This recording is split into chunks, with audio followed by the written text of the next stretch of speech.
Time is now 6 p.m. and it is our regular meeting of the Public Safety Committee, July 24th, 2024. And I would like to call the meeting to order. And Chief, have you noted the roll? Yeah, all are present. Great. Then can I get a motion to approve the minutes from the June 26th? Second. Second, any discussion or changes? Seeing none, all those in favor? Aye. Motion passes.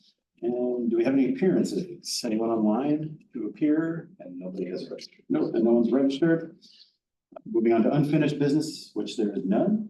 New business, A, discussion, action on proposed 2025 operating budgets for Monona Fire and Monona EMS. Chief McMullen, you're up. Well, good evening, everyone. Chief, can I ask you to turn the camera on? I like to at least see the people that I'm talking to. Oh, you don't have us on. I'm sorry. Right. Well, that's gonna be me. You don't want to see me. Well, it's always good to see you as well. I mean,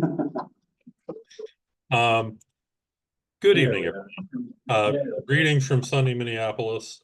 Sitting in a hotel room, attending a conference for our fire and EMS software that we use. Allows me to ask some pointed questions of the developers without any distracting things. I'm going to start with the EMS budget first. I know Chief Cheney sent out or printed off some fresh copies. I also emailed it out to everybody. Apparently the PDF conversion cut off a couple of columns, so I recreated it and had him send it out. And I'll start off by saying the mayor and administrator asked us to create 3 budgets. First one being if the referendum in whatever level passes, which incorporated a 10% increase in non-personnel items. Neil and Mark and the mayor worked on the personnel side of things, so we get those numbers given to us, and then we update the non-personnel line items. Second one is if the referendum doesn't pass, but we update the wage survey that we had done last year, and to do that incorporates a 5% cut in non-personnel items across the board. And the third one is a cost to continue without implementing the wage survey information, which was a 1% increase in non-personnel line items. So I'll start with the furthest right, because that's your standard budget. That's what we've dealt with the last several years, which is a 1% increase in personnel line items, or excuse me, in non-personnel line items, and a 1% increase in the wage line items or personnel items. So the personnel line items run from what I see as line 15, from EMS salaries all the way down to health insurance. Those are items that are updated by Mark, so we don't touch those. That shows a 1% increase in the wage line items. Below that is all the non-personnel items. So that budget on the far right, that third column, incorporates a increase of $1,275, which is the 1% non-personnel line item increase we're allowed under the cost to continue with no referendum budget. You'll see I distributed that to $500 to medical supplies. Unfortunately, medical supplies continue to climb. Right now, we're running about 20% more expensive than we were last year, which is not, we're not able to predict that, unfortunately. It's based on whatever our suppliers can give us. To give you a little background on medical supplies, there is one big company that provides the majority of our supplies. It's called Boundtree. Was bought up by a company named Sarnova a few years ago, who also bought up several more medical supply companies. So they're like the gorilla in the room or the elephant in the room. We have since branched out. There's other smaller medical supply places we use, such as Life Assist, Henry Schein. And what we do is try and play them off to get the best deal we can for the stuff that we need. But universally across the board, it's about a 20% increase, both in the state contract pricing and even with the smaller agencies that don't deal with the state contract. So $500 of the $1,275 went there. Dues and subscriptions, once again, like medical supplies, every year dues and subscriptions increase. There's an elevator in almost every single subscription that we have. So we're doing our best to help accommodate that. And the rest of it went to equipment maintenance and repair. Starting 2 years ago, we started seeing our ambulance repairs started being put into that line item. Every year previous to that, they were on the fire side under vehicle maintenance, which I don't understand the meaning behind that, but I have to accommodate for that. So when we do DOT inspections, our annual inspections, new tires, new batteries, it's all going underneath that line item now. So that's where the majority of the rest of that increase went. You can see it's a 1% increase in non-personnel line items, which is the $1,275. That is the last set of lines underneath there, showing that 1% increase and the 1% increase in wage line items. I'm happy to answer questions on that. Does anyone have any questions? Chief?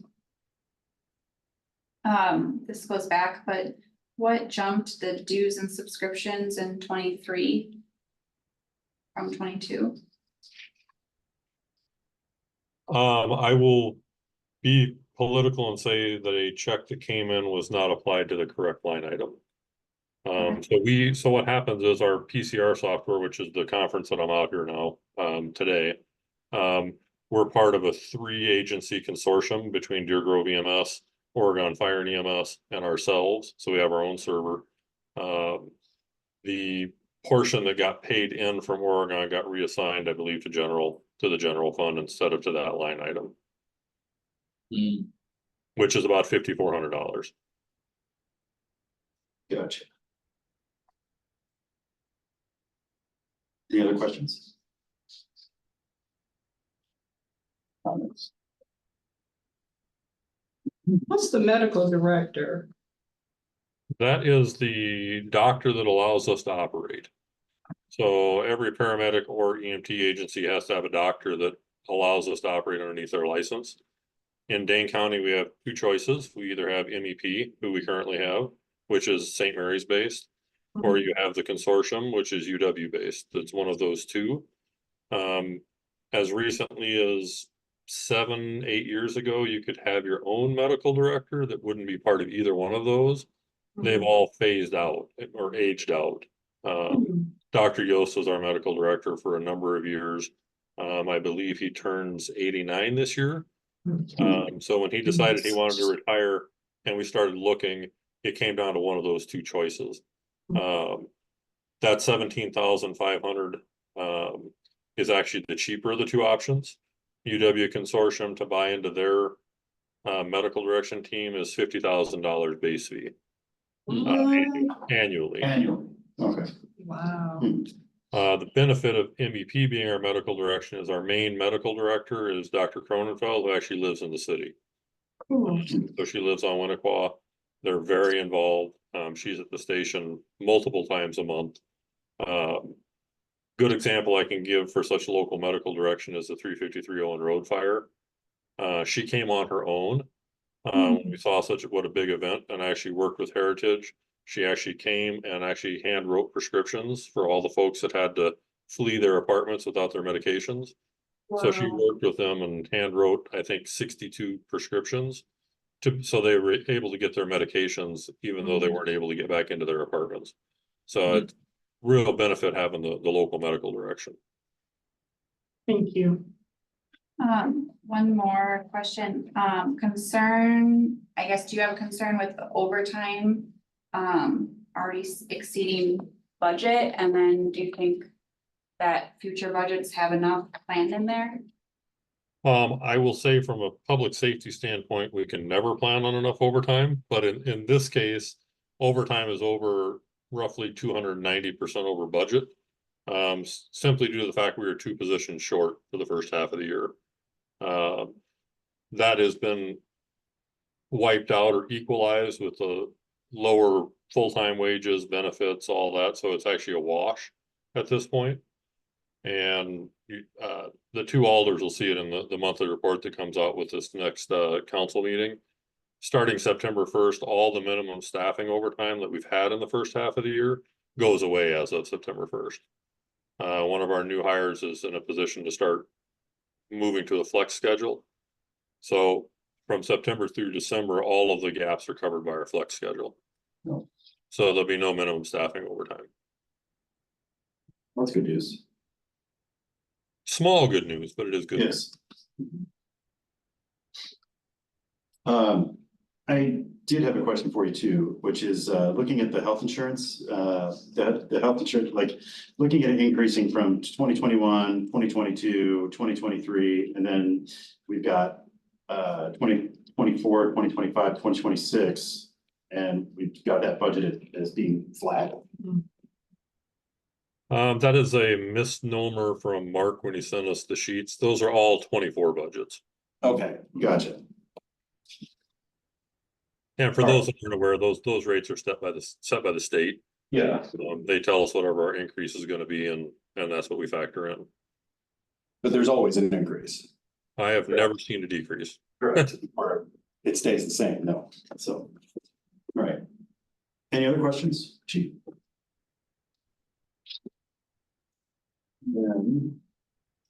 I will move to the second from the right. So that would be the implementation of the salary plan that the city paid for last year, but without the referendum passing. And what was required of us is a 5% cut in non-personnel line items. I can tell you, it's pretty thin. Most of our wages or most of our budget dollars go towards personnel, so wage items. So if you look at the second set of at the bottom, our non-personnel numbers are $127,000, which that has to incorporate our dues and subscriptions, our medical direction, our EMS supplies, our fuel, all the stuff we need to operate. So cutting 5% out of that is difficult at best. Where I took those numbers from to reach that $6,300 reduction is $1,000 from EMS equipment and $1,000 from equipment maintenance and repair, $1,000 from our dues and subscriptions, and $1,000 from our EMS supplies. I reduced our professional development by $1,500, our uniform allowance by $500, our EMS stipends by $375.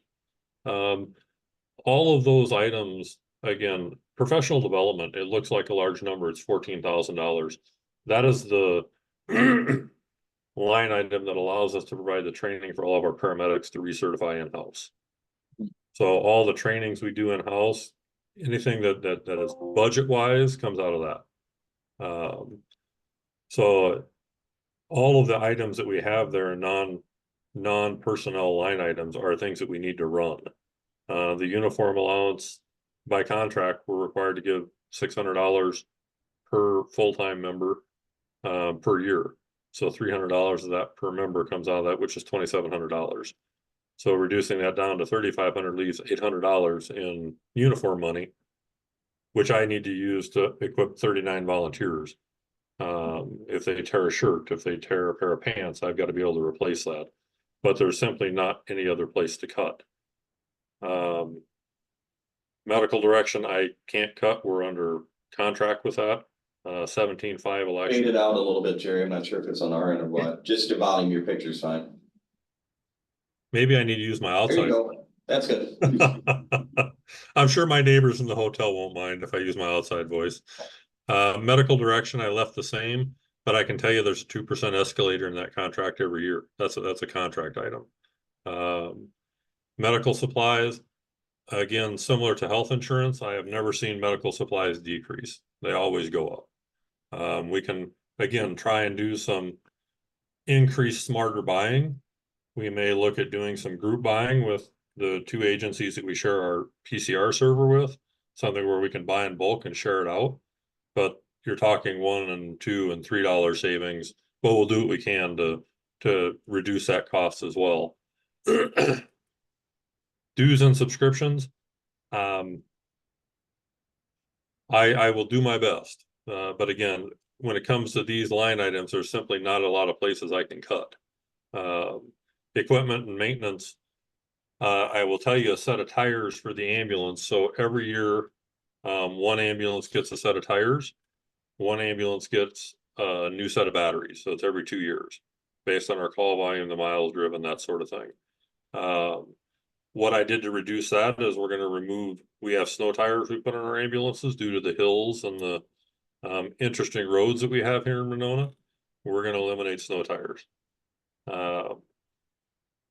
That's about a 50-50 with our staff. Half think they're useful, half think they're useless. But it saves me having to buy a set of tires every year. So we'll reduce the usage of our snow tires. And as for EMS equipment, that's where we buy batteries for our monitor. That's where we do our annual preventive maintenance on the monitors, batteries for the cots, that sort of thing. We'll just have to be smart next year if that's the budget that ends up having to be implemented and put off 1 or 2 batteries, which is that $1,000. Unfortunately, monitor batteries run about $600 a battery. Cot batteries, even though technically they're made by DeWalt, you can't buy the DeWalt batteries because they have a different connection. So you have to buy the batteries from Stryker, which are $690. So that's the reduction of 5% in non-personnel line items, which would be the second budget. The third budget, and once I get done with this, I'll talk about revenues real quick. The third budget, again, the personnel line items are the same. This is going based off of the lowest level of referendum being passed, so no new positions, anything like that. This is just the what I consider the first option of the survey that went out to the citizens. And what that allowed for in that referendum is a 10% increase in non-personnel line items. That I will tell you, our increase in non-personnel line items has been limited to 0 or 1% every year since I've been here. And in speaking with Chief Eckloff, it's been that way for at least a few years before I got here. So we took that 10%, and where we applied that, first I'll refer you right in the middle between the wage line items and the non-wage line items, which it says referendum training. That was part of the referendum language that allowed every agency X amount of dollars additional for training. So in this case, it's $5,000 additional for training. You'll notice I added another $1,000 to professional development. I added $1,500 to uniform allowance. I added the $500 for the medical director, which covers the elevator in their contract. I added $3,000 to medical supplies because that's probably pretty close to where we'll be at this year. We should be about $20,500 to $21,000 this year. I added money for dues and subscriptions, again, simply due to the escalators in every contract. I will tell you, like Elite, which is our PCR software for fire and EMS calls, goes up 5% a year. That's just what it goes up. Now they try and tell you that there's an increased value in the software, which I don't see. It's the same software I have this year, but it is a 5% increase across the board. I am responding, which is our response, how we notify our folks other than pagers. That is the only flat due or subscription that I have. And that's because we signed a 5-year contract 3 years ago. We're in year 3 right now, so that stays flat. But everything else, from our scheduling software to dues for the state fire chiefs to dues for the state EMS, all those go up every single year. I also added a substantial amount of what we are allowed into equipment maintenance and repair, simply because, again, a set of tires cost me $1,200. A new set of batteries, there's 3 batteries per truck, cost me $600. So we're adding that in there since that's where the maintenance on the trucks is going now. I wanted to add in and make sure we're capturing that. I also increased EMS equipment from $3,000 to $4,750. Once again, simply due to inflation. Everything we buy is more expensive than it was last year or 2 years ago. I don't foresee that changing anytime soon. So all 3 of these budgets met the mayor's guidelines based on the requirements we were given. What you'll notice at the top is revenue is staying the same at 605. EMS MC, which is our billing company. Also happens to be here this week out in Minneapolis. I just had a very long conversation with their vice president. They're very confident that we'll hit our revenue numbers this year, the 605,000. But given the uncertainty of where we're at halfway through the year, I'm not willing to increase that for next year. Regardless of increased call volume, I'm gonna leave it right where it's at. If we end up going over next year, that's a bonus and we can raise it in the following years. But given the uncertainty of this year, it didn't make sense to me to increase it until we're certain we're actually gonna hit it this year. They're certain. I have my reservations, but using their calculations makes sense, but until I see the money in the bank, I'm not willing to increase our revenues and until we're certain we're gonna hit our target this year. Thanks for that conservative approach. So I will welcome any questions at all if anybody has any.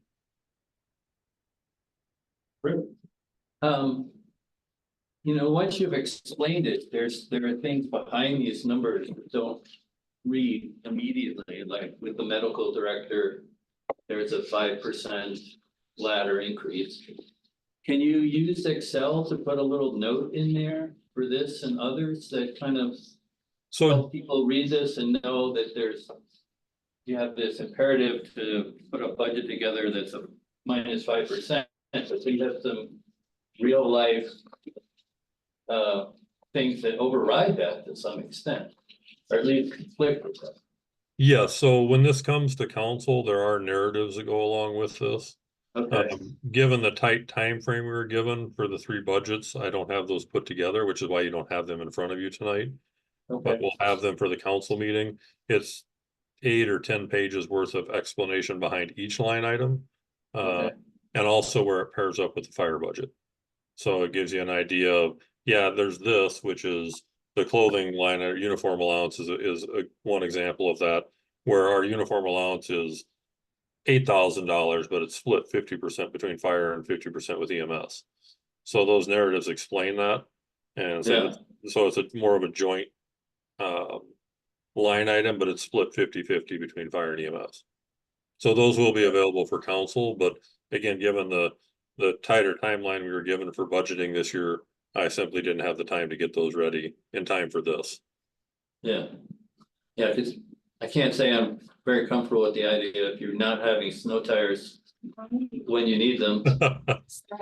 You know, there are certain things that even though you have a directive, there are things you just can't cut. So, and I will tell you from a conservative standpoint, what we generally do with snow tires is we buy a new set every 4 years. And when they're needed, basically in November, we put the newer set on 60 and the set from 60 gets rotated over to 62.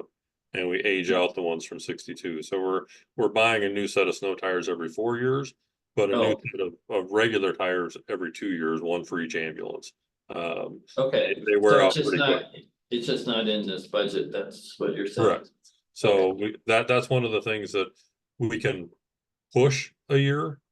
But a year is about all we can push if we're going to continue using them. Okay, thank you. Any other questions?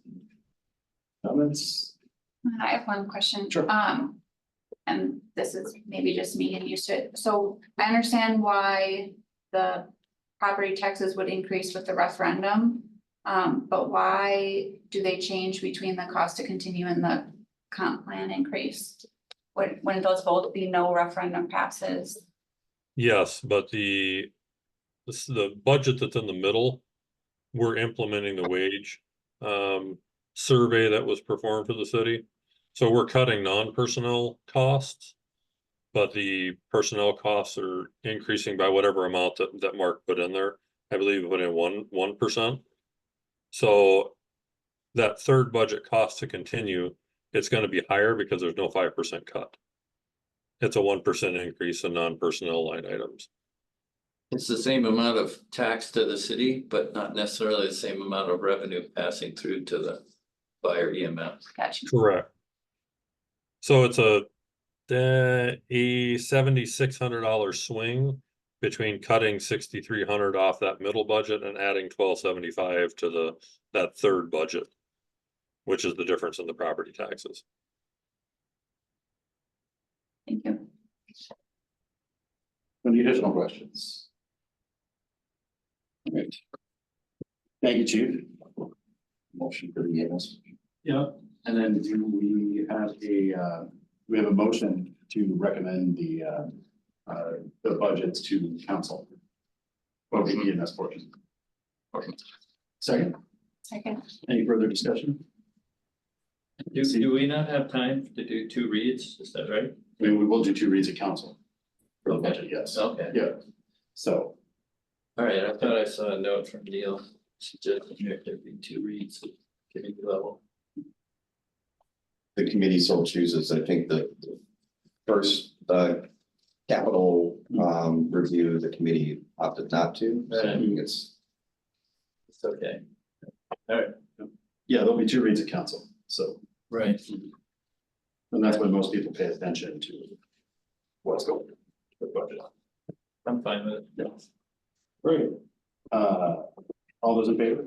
I, Motion passes. Thanks, Chief.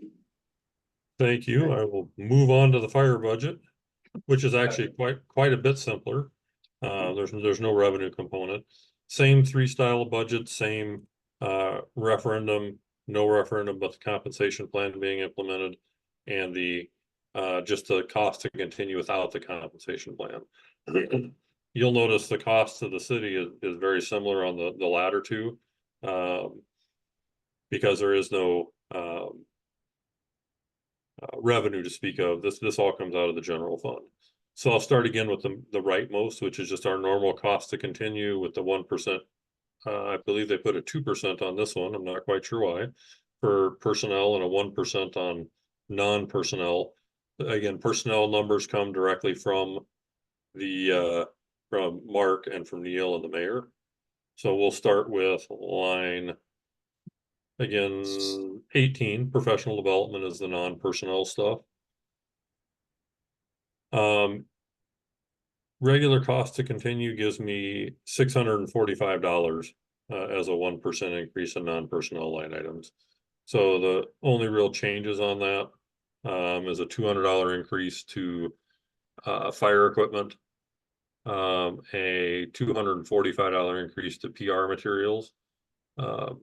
What I found as far back as I can go from my predecessor, our PR materials, which is all the stuff we do for public relations, has been at $1,500 for at least the last 10 years. The cost to procure that stuff has gone up almost 80%. So the little money that I would get out of that budget, I'd like to put some more into there. I did add an additional amount into vehicle equipment and maintenance. Again, those run high.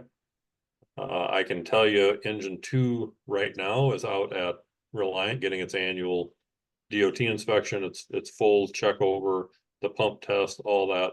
Just the inspection and the pump test runs about $3,000 just for that. And if they find anything wrong, it's on top of that. So right now we're looking at probably anywhere from $6,000 to $7,000 just from the stuff they found wrong. Gauges malfunction, bushings on the suspension go bad. That needs new tires. We're going to try a new vendor for tires that I feel will be quite a bit cheaper than our current vendor for the same tire. So we're going to try that and see what we can do to reduce costs. Other than that, very little changes in the budget for that first one.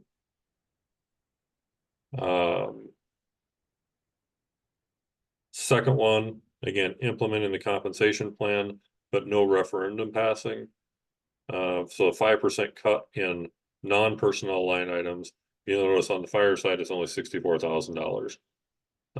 So the majority of our non-personnel stuff comes from the EMS side, so it doesn't impact the general fund. So we've got, out of that, I cut about $800 out of firefighter supplies. I cut $1,500 out of maintenance and repair. and $1,000 out of firefighter equipment to be able to meet the 5% guideline. There's just even less so than EMS, there's even less to cut here. Most of these line items are joint, 50% between us and EMS. But you'll notice the firefighter side is not quite 50%. I would say right now, after several years of fire and EMS having split budgets, on the EMS side is probably closer to 60%, because we can absorb that with EMS fund balance with revenue overages, where if we go over on the fire side, it comes out of the general fund. So it's probably closer to a 60-40 split than a 50-50. But we work with what we can. On the third budget, the referendum itself, if it passes, again, there's an additional $5,000 in training that just comes out of the referendum. I added another $1,000 to that. So professional development on this side, these are all fire classes that our folks take. The classes themselves are free, but we have to pay for the testing. But what it doesn't do is provide us any money to be able to buy training props or do anything like that to further the fire side of things. One of the things that the training committee asked me for was a prop for forcible entry. Just the metal to build that prop is $3,000. So we simply don't have it. So we're lucky we can borrow. We borrowed Cross Plains for a number of weeks to practice with. The concerns with other departments is if we damage it, then what? Because firefighters are not gentle.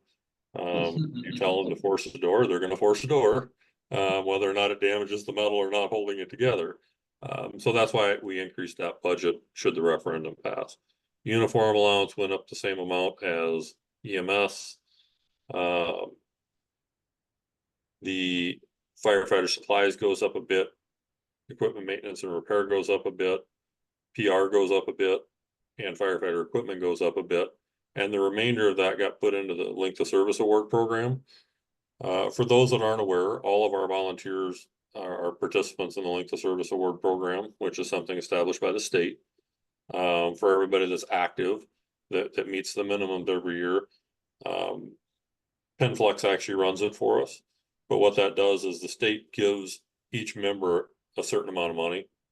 Used to be about $300 a month, it's up to, or $300 a year. It's up to about $450 now is the match. This money that we put in there pays the administrative fees and then also gets divided among all the volunteers to match what the state gives. We don't have enough money in there to match what the state gives. Again, as far back as I can find records, it's been $11,000. So in trying to incentivize our volunteers, the extra we had out of the referendum, I put into that line item.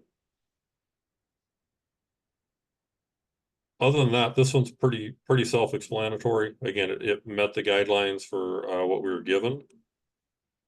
And I am happy to entertain questions.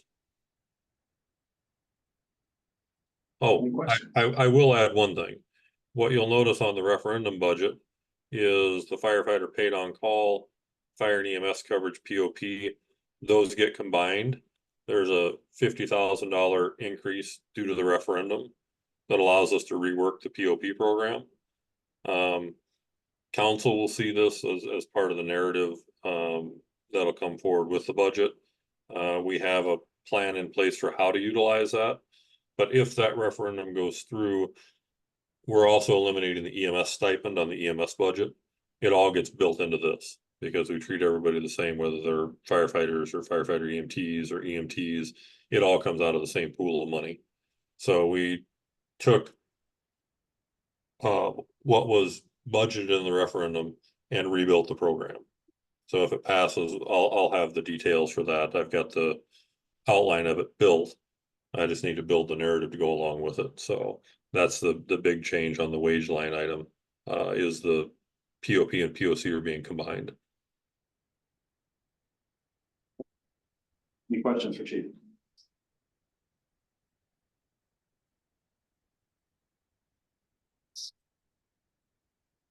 Seeing none, is there a motion to recommend this budget to council? So move. Second, Second. any further discussion? All those in favor? Aye. Motion passes. All right, next up, discussion and action on proposed 2025 operating budget for Monona Law Enforcement Communications and Law Enforcement, Chief Cheney. Thank you. I'll follow Jerry's lead as I normally do, and we'll start with the cost to continue budget. We can please start with emergency communications, so wait till folks get to the emergency communications, which is dispatch. Follow along. If everyone's there, cost to continue, it's at the far right column. I'll just say this, and just talking about the overall budget, as Jerry mentioned, we were given sort of instructions by the mayor on these different percentages in which we had to come up with the appropriate budget. Obviously, the mayor has a challenging job along with council of looking at the city holistically, right? Which makes sense. But you'll see in some of my discussions tonight that I look at two different budgets, just like Jerry does fire and EMS. And with the instructions that I had and the limitations that I was up against, you'll see that I'm asking for permission to move some money from one budget to another because I simply could not bear the significant cost to reduce one budget, for example, by 5%. I just could not mathematically make that budget continue to operate with 5%. So the reason I bring that up and reason I preface all that is I selfishly think public safety is different than some of our wonderful counterparts that lead as department heads in other areas of city government. Value them wholeheartedly, value what they do, value what their departments bring to Monona. Public safety is, again, selfishly, I think that is absolute paramount. And although we all have to make our sacrifices that Jerry and I have struggled with this budget and past budgets to do as a necessity and as is appropriate, when we come to talking about a 5% cut in non-personnel costs, that's when I struggled with this budget this year. I'll just be frank and candid with you. And so as I go through this, I expect questions. I expect anything that you might need in terms of clarification. Please feel free. So, all right, for this last cost to continue looking at the emergency communications from professional development down to dispatch supplies. So that's what I have to maneuver in terms of adding 1%. So I chose to use that $1,082 to give to professional development. For those of you who've been on this committee, you know that I've always talked about the need to increase professional development. We have 5 dispatchers that currently share $1,000 for professional development. That means any ongoing training that's required, any conferences that I might need to send them to or want to send them to, or they themselves. I just think that, and I've shared this before, this is public knowledge, and the dispatchers know this too, that we think that they deserve $1,000 between 5 of them for the year. And I know that all of you in this room feel differently, right? Just from knowing you. But that's the budget they have. So any opportunity I have to increase that while still maintaining an operational plan for that department, I'm going to do that. So I chose to use a good chunk of that $413 to add to their professional development. Wish I can add more in that specific budget instruction of costs to continue, but unfortunately I could not, because instead I needed to increase our numbers for our service contracts. Part of our service contracts include the, you've heard me mention this acronym before, MPSIS. It's the Multi-Jurisdictional Public Safety Information Systems. Long story short, it's our technological consortium group with 4 other communities. We are part of a multi-jurisdictional group that involves partnerships with Middleton, Verona, Sun Prairie, and Fitchburg. All of us share technology, a records management system. We contribute to maintenance, to maintenance plans, support plans, to run our records management systems. The IT component, we have a shared criminal and data analyst that we pay into, and we pay by population size. So we're not paying the same amount as Sun Prairie, for example. Obviously, that wouldn't be unfair, right? They have a much significant tax base and budget in which to function. but we contribute our share to this consortium. And I think, and in comparing it to my colleagues at other agencies who, by the way, wants to get in on this consortium, we've had interest in other communities and police chiefs wanting to get in on this consortium. We have it pretty good because we're able to share the costs between 5 agencies versus bearing the brunt. Say, for example, our current record management system that we use next year says we have a 10% increase. We just raised our fees and dues. Well, we share that, right? We share that burden with all of us versus Winona having to bear the brunt of that increase. So there's many examples of how that MPSI group has saved this community money just by pulling our resources together.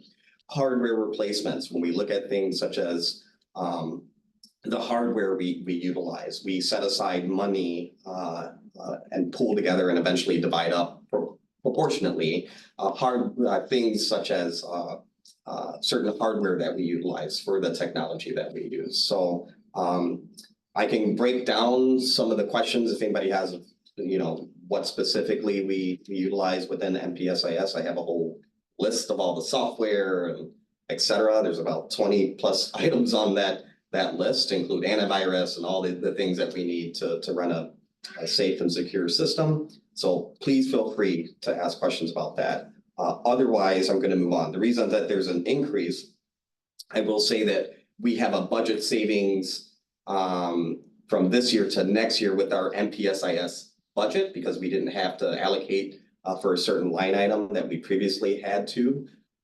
We will still anticipate an increase in some of our other service contracts. We contract with a service provider called General Communications that helps service some of our technology here. We have our radio systems that we utilize. We are on the City of Madison's radio system, so we have to pay into that. Regardless if we had a dispatch center or not, we would have to provide resources to pay for rights to utilize radio frequencies, et cetera. So there's a list of service contracts that we currently engage in and have access to different systems that I'm anticipating an increase, just like we do annually. 1%, regardless of this going to vote to referendum, 1% is still pretty thin.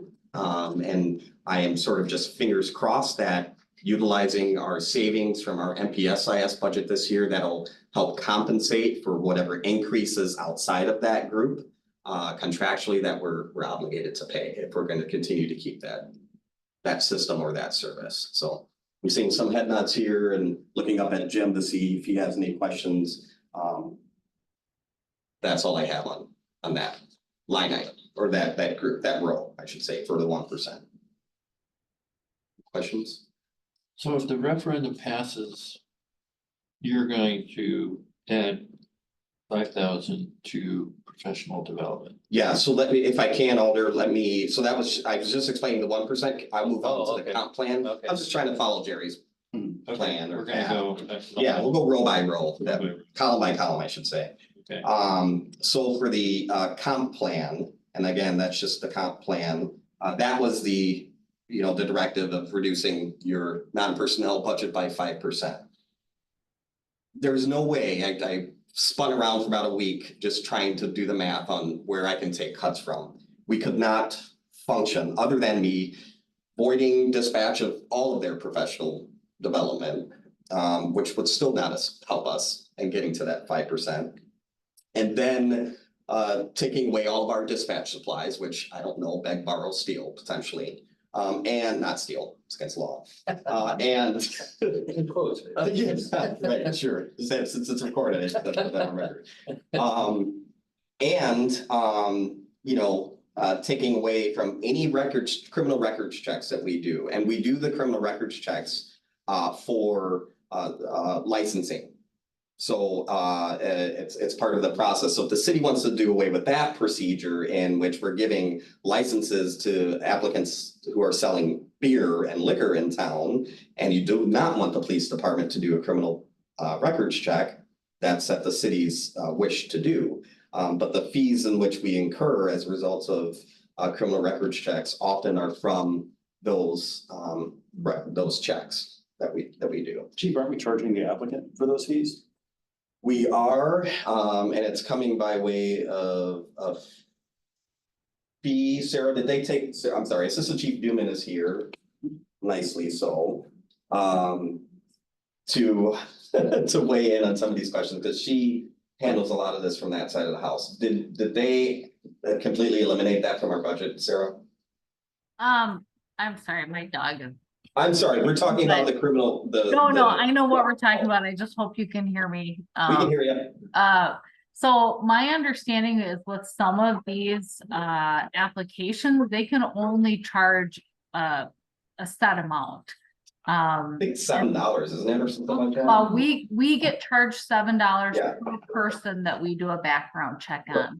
But I believe City Hall can only charge a certain amount It's for the application. Statutorily set. Yeah, well, Right. yeah, it's gotta be what the actual cost is, but we can't charge for staff time. I don't on this believe too? so. I think the Tavern League has quite clearly, and I'm sorry, the state statute. is Sure, quite- I got Yeah, so But my understanding is the amounts that they can charge don't cover the cost. Yeah, thank you, Sarah.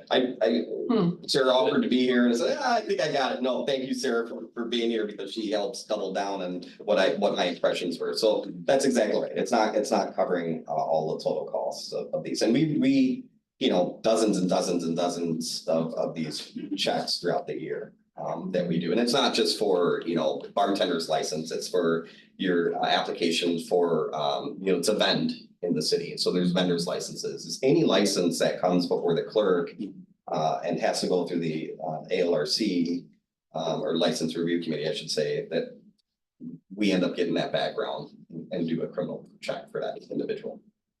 So the fees. Only some of these criminal record checks are covered by fees. I mean, there's some that we charge for, there's some we don't. We get a fee for, the police department gets charged $7 anytime we conduct Right. one. Right. So we estimate how many we would potentially get in any given year based on past years and past years. Yeah. Or if, for example, we have a new, well, it's out there, if Topgolf comes to town, I can expect the amount of people who are going to be applying for licenses, the bartender's licenses, for example, is going to increase because we have a new venue with multiple potential servers or persons who may want to take out a license or apply for a license. Right. We'll have to factor that in potentially in Right. 2020. But liquor licenses, we charge a fee for, but are there other instances where there are criminal background checks other than for liquor licenses? Vending licenses, massage, yes, massage parlors. If you think about anything you would take out a license for. Okay, There's a potential that we would do the background check. okay. I think that's regulated by the city. Not, building permits and things like that, no, Right. but No, when a the service, person is. yes. Okay, Does Monona have to do the background check? Or could they go anywhere and have that done and then present the results or have them come to you or whatever? Yeah, can they outsource that out and have a certified copy of that? I think we talked about that in years past. There's a potential for that to be allowed. Is that the most convenient thing to do? I'm not sure. Yeah, I was thinking, can I go to, if I'm gonna be a bartender, can I go to Madison and get some record check and somehow securely you get the information? Let me tell you. Yes, I think theoretically, yes, and I think Sarah, go ahead. They could, so you can get your own record from the Crime Information Bureau. But that takes a substantial amount of. That's what I was gonna say.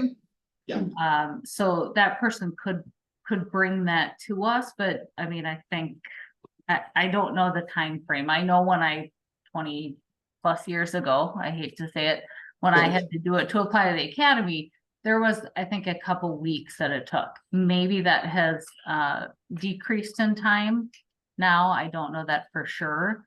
But like we cannot run somebody's criminal history for like the person themselves.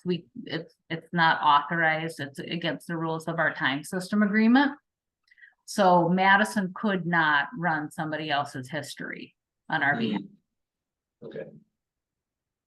Sarah, do you get funding from the fees to help underwrite these criminal background checks?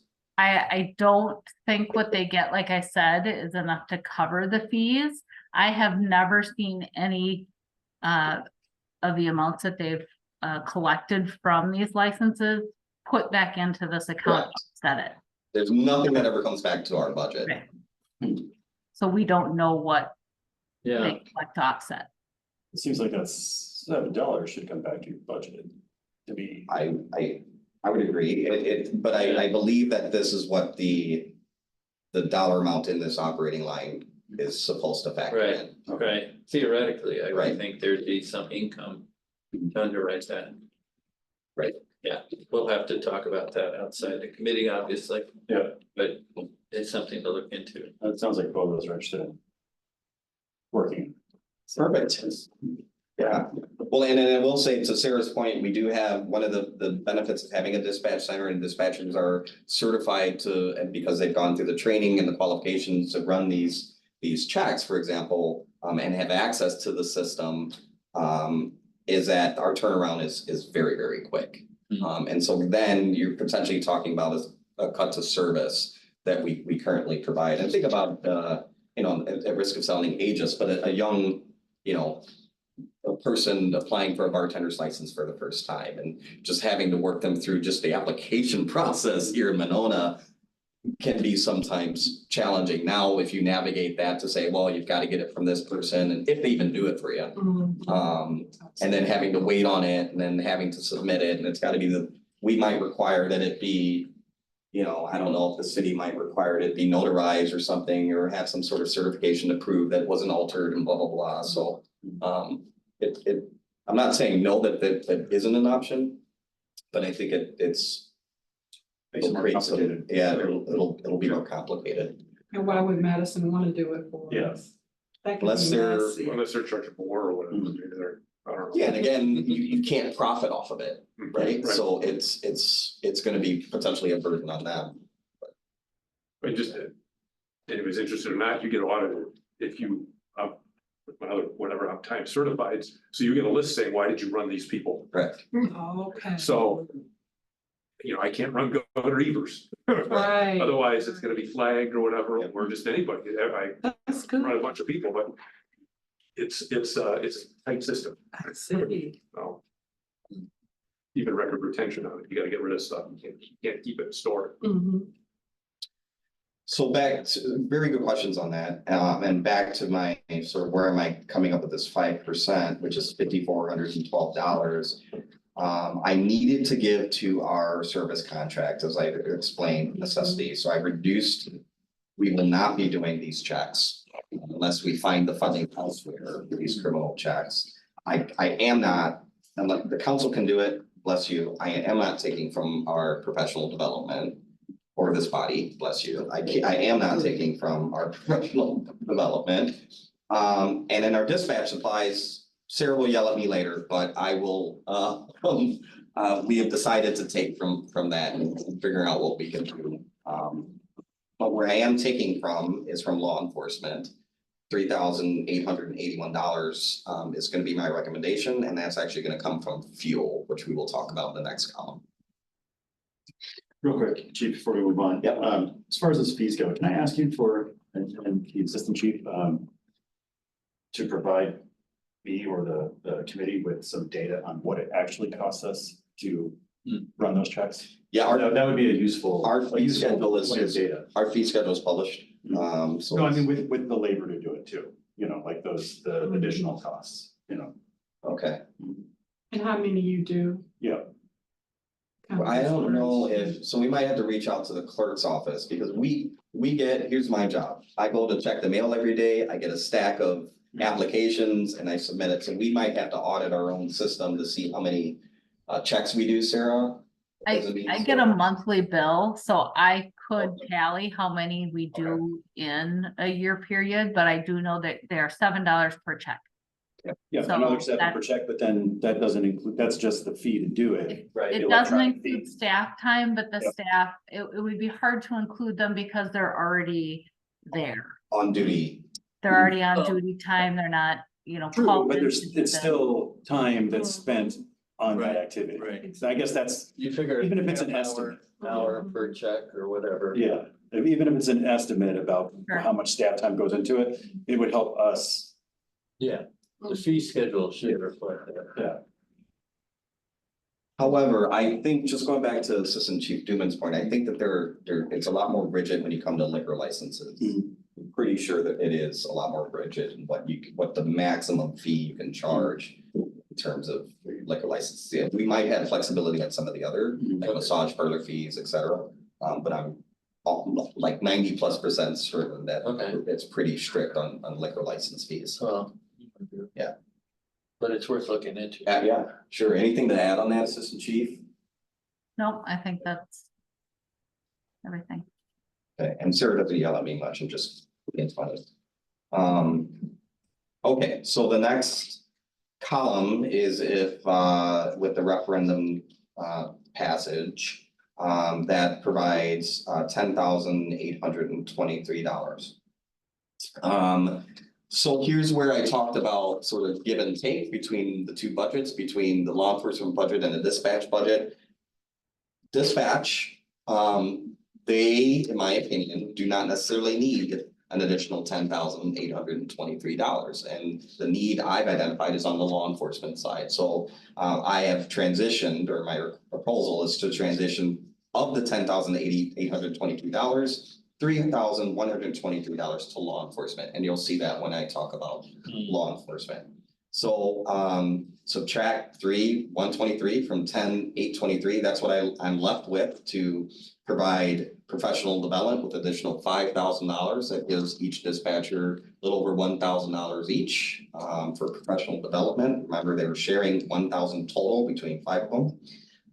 Increasing our criminal records checks, anticipating that there might be a Topgolf need or another need for increased spending with that. I mentioned our service contracts. You'll notice that I added just a little bit more over the 105,000, just to give us a little bit more breathing room in terms of nobody's going to tell me what their 2025 prices are right now. Okay, they're just not going to do it. It's going to be later in the year. So I will not know likely before the council approves budget. I might know what the final estimate of cost is for one of the systems that we use, because they're not going to tell us that until they're comfortable telling us what their price for next year is. So I added a little bit more breathing room to that service contract budget. So that's why I came up with 106,331 versus the 105. I added $2,000 more, or technically from our current budget, I added 2,000. That's it for emergency communications. Any questions? And the salaries, and maybe I'm just missing something here, but it kind of goes 25. The 5% reduction, the salaries go up. And then the 2025 referendum, they go way up. I'm just wondering with salaries, isn't that like a contractual? I mean, I don't know how, Yeah, where would that, Not would with that dispatch. they're not. They're not represented. represented. Would the extra money for salaries go raise it? I mean, that's fine if it is, if it's people are been stuck at a certain level or whatever. Yeah. You see the increased salary money go towards. Right, so the comp plan looked at overall, I think, it was something like 51% of city wages was under the sort of range. Correct me if I'm wrong, Alders, you No, that was correct. And there was also an issue with certain positions that are occupied by females being less compensated than male counterparts elsewhere. So this looks to bring that bottom line up within the range of this staffing or compensation plan that the city had conducted. So that may include a pay So if increase, you're able to do that with the referendum, you could do that better. right? But then, you know, when it goes down 5%, the budget the salary goes up. It's 95,000, and maybe I'm not Yeah, an accountant, I can't. Is the idea that this is one of those places where all the cuts to non-personnel is supporting Correct. the increases in personnel? Correct. It's basically. So the comp plan Yeah. does not factor in the referendum. So Right, the referendum fails, say the city still wants to pursue the compensation plan, we still have to find that increase to bring people up, and that's the non-personnel costs okay, that makes sense. that have to Yeah. compensate for that. yeah, if the referendum doesn't pass, there are two options, one with the comp plan being implemented, one without. And that's what the city Yeah. council is looking Right. to do. Right. Good question, Mark, on that. Took me a couple months to figure out. Any, Wrap my head around it. any additional questions? Comment, modifications? Sorry, really quick, while we're on that. So the referendum goes above and beyond the comp plan proposals? Right, because it's cost, it sort of increases our line items that are non-personnel costs as well. Just for salaries, She's looking just at the salary line. right? So personnel personnel increases in the comp plan is 9% versus 16% with the referendum passing. And this is not adding a position in. I can address that, I think, because I believe with the referendum passing, it's the full implementation of the compensation plan. So the The comp full- plan is Which, not which full. which includes longevity as well. Correct. Whereas if the referendum doesn't pass, we're just looking at implementing the compensation The plan, range. the range itself without the longevity, which should explain the difference in wages. And that's just to bring things where it's competitive with other similar municipalities. Yeah. Yeah, that's a very good question, and thanks for highlighting that, Jerry. Jerry and I, the department heads thought we were gonna have to prepare like 5 budgets, right? With all the variables and the factors, and so we're pleasantly happy that we just have to do the 3, even though they're very challenging, but.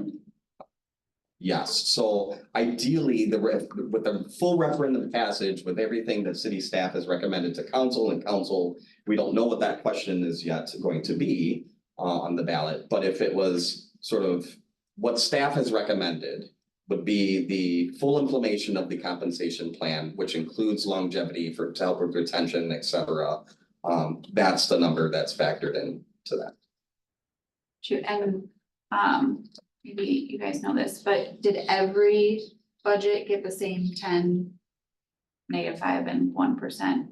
Yep. Okay. Which is why I said selfishly speaking, Yes. I don't envy those of you sitting in the room and the mayor and having to make those decisions, but I think it's just very challenging for Jerry and I to cut essential services, so. Yeah, and these, I mean, your departments are the bulk of our city budget. 100%, Yeah. and which is mainly salary, as we know, Yep. so. Any further questions, comments? Any areas to modify recommendations?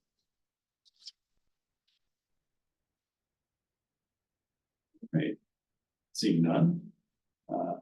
Can I get a motion to recommend this budget to council? Move. Second, Second. and all those, any further discussion? I would just say there be some kind of proviso here, because if we do find something with the criminal background checks, hopefully being able to underwrite the costs. Oh, we can do that at council. Right, but it might change this budget item. So I guess there'll be some level of research or investigation. Yeah, if we can get that info and we find out we might find that we can't do it because of the state statute Right. or whatever Right, exactly. the liquor lobbyists have Right, arranged. right, Yes. right, So, yes. right. Yeah. Okay, thank you. All right, all those in favor? Aye. Motion passes. Moving on. Law enforcement. Yeah, law enforcement time.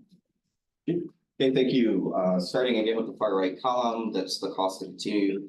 1% of the non-personnel line items is $1,053. So that's for all of those line items. We're talking 21 sworn officers, That's a tough cost to continue. I think everyone in this room can appreciate that, particularly as it relates to service contracts and increases every year and just inflation. Very, very, very challenging to figure out what to do with $1,053. I need to continue to contribute to professional development. So you'll see in that last column there, I added an increase to professional development. I added an increase to our uniform allowance. That's a contractual thing. We also have to provide bulletproof vests contractually to our officers when they expire, which is, I believe, every 5 years, Sarah, at this point. 5 years, yeah, she's shaking her head. Yes, thank you, Sarah.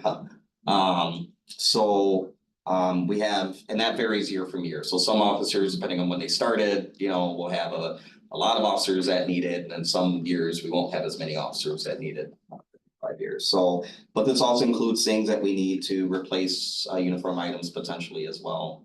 I'll just note, I'll have to talk to the council and city administrator.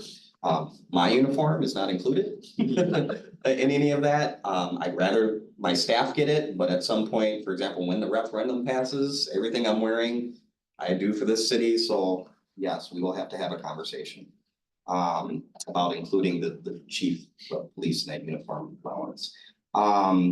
Okay. Adding also to vehicle maintenance and repair, we're just seeing labor costs go up. We're having a need, if you can look at our current to date budget and what we've spent so far, this was printed in July or June 30th.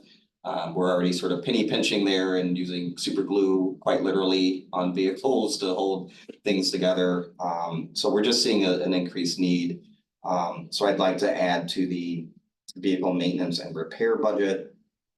And I'm taking community events is still going to be zeroed out. That was done 3 years ago now. It was my first year, it was my welcome year. We had to reduce that budget from $500 to zero. So we've not been able to replenish that so outside of this potential referendum vote. So that's zeroed out. And then I'm taking from fuels and additives. So that is not to say that we're driving more hybrid vehicles. We're just under the amount of vehicles, hybrid vehicles that we used to operate. Our hybrid vehicles right now, for example, our Toyota Camry hybrid does really, really well on battery power that our detective is assigned. Assistant Chief Duman drives a plug-in hybrid. For those of you who've been part of previous discussions, Ford actually stopped making the powertrain for police vehicles, the hybrid powertrain, because of the failures that they've been seeing. So we've had to go with the all just petrol only versions. We've literally had officers' vehicles go into what's called LIMP mode, LIMP mode in their vehicles while they're responding to emergency calls, where the vehicle just shuts down and will not go over 15 miles an hour without a restart. So it presents two things: officer safety issues, safety to the community, and then confidence for the officers in doing their job and being able to rely on their equipment. So with the mayor's blessing and council, as we talked about new purchase orders, we went away with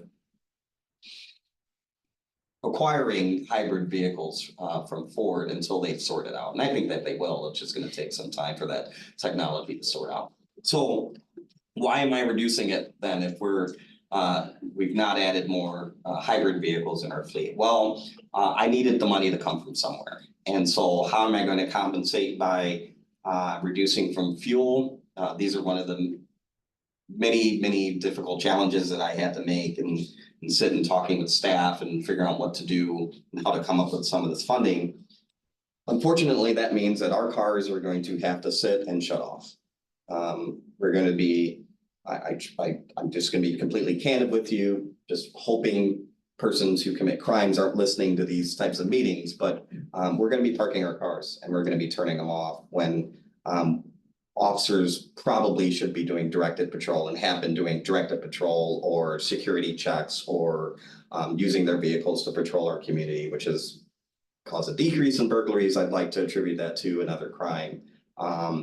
State Patrol did something like this in years past. The city of Madison that I was part of, Mark, I think you were there when we were told to park our squads because of the rising fuel costs and the budgets.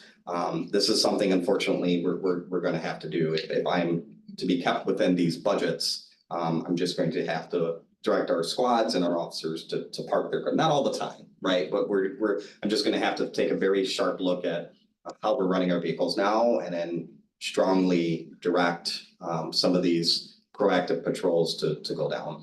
What are officers doing when they have to park the vehicle and obviously there's no climate control when it's 100 degrees outside at the same time? What are they doing? Like currently, right? Like how, no, if they have to park, how are they gonna keep cool or whatever without idling? Yeah, so the cars are gonna be here. Okay, Or they're gonna be at some place that provides shelter for them where they can also get work done potentially on their laptop. But we're going to be at home base, wherever home base is, with the car off. The problem with turning your car back on, for example, when it's the winter time and it's snowing and sleeting, is that they're also gonna have to de-ice their vehicle, which will mean impact your response time, unfortunately. This is not a scare tactic by any means. Sure. It's happened in the past. I've been a part of an agency that's had to do this. It can happen, but there's an impact to the community when it does happen. But isn't it more energy to turn it back on and get it running again? Depending on how long the car is That's what my running, dad right? always told me. Yeah, so my officers, although I'm sure many of you have seen during shift change, the cars are parked out here. This is where they do their reports. This is where they process drunk drivers. So when people are here, it's, yes, we have breaks and, we encourage the, interdepartment communication. Mainly they're working here while they're in here. But it's most of the time, they're gonna get me or Sarah or Lieutenant Weigel or the sergeants. We don't need to do much of this. They're out and they're driving around and they're looking for things that raise the spidey sense. They're patrolling your neighborhoods, they're patrolling your block, they're checking vacation watches. We get them regularly.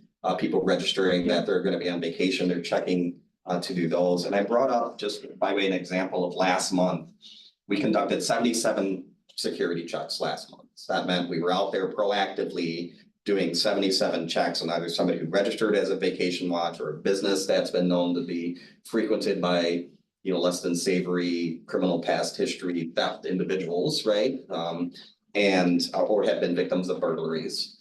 They're conducting these checks. So when they're not here, they're out driving.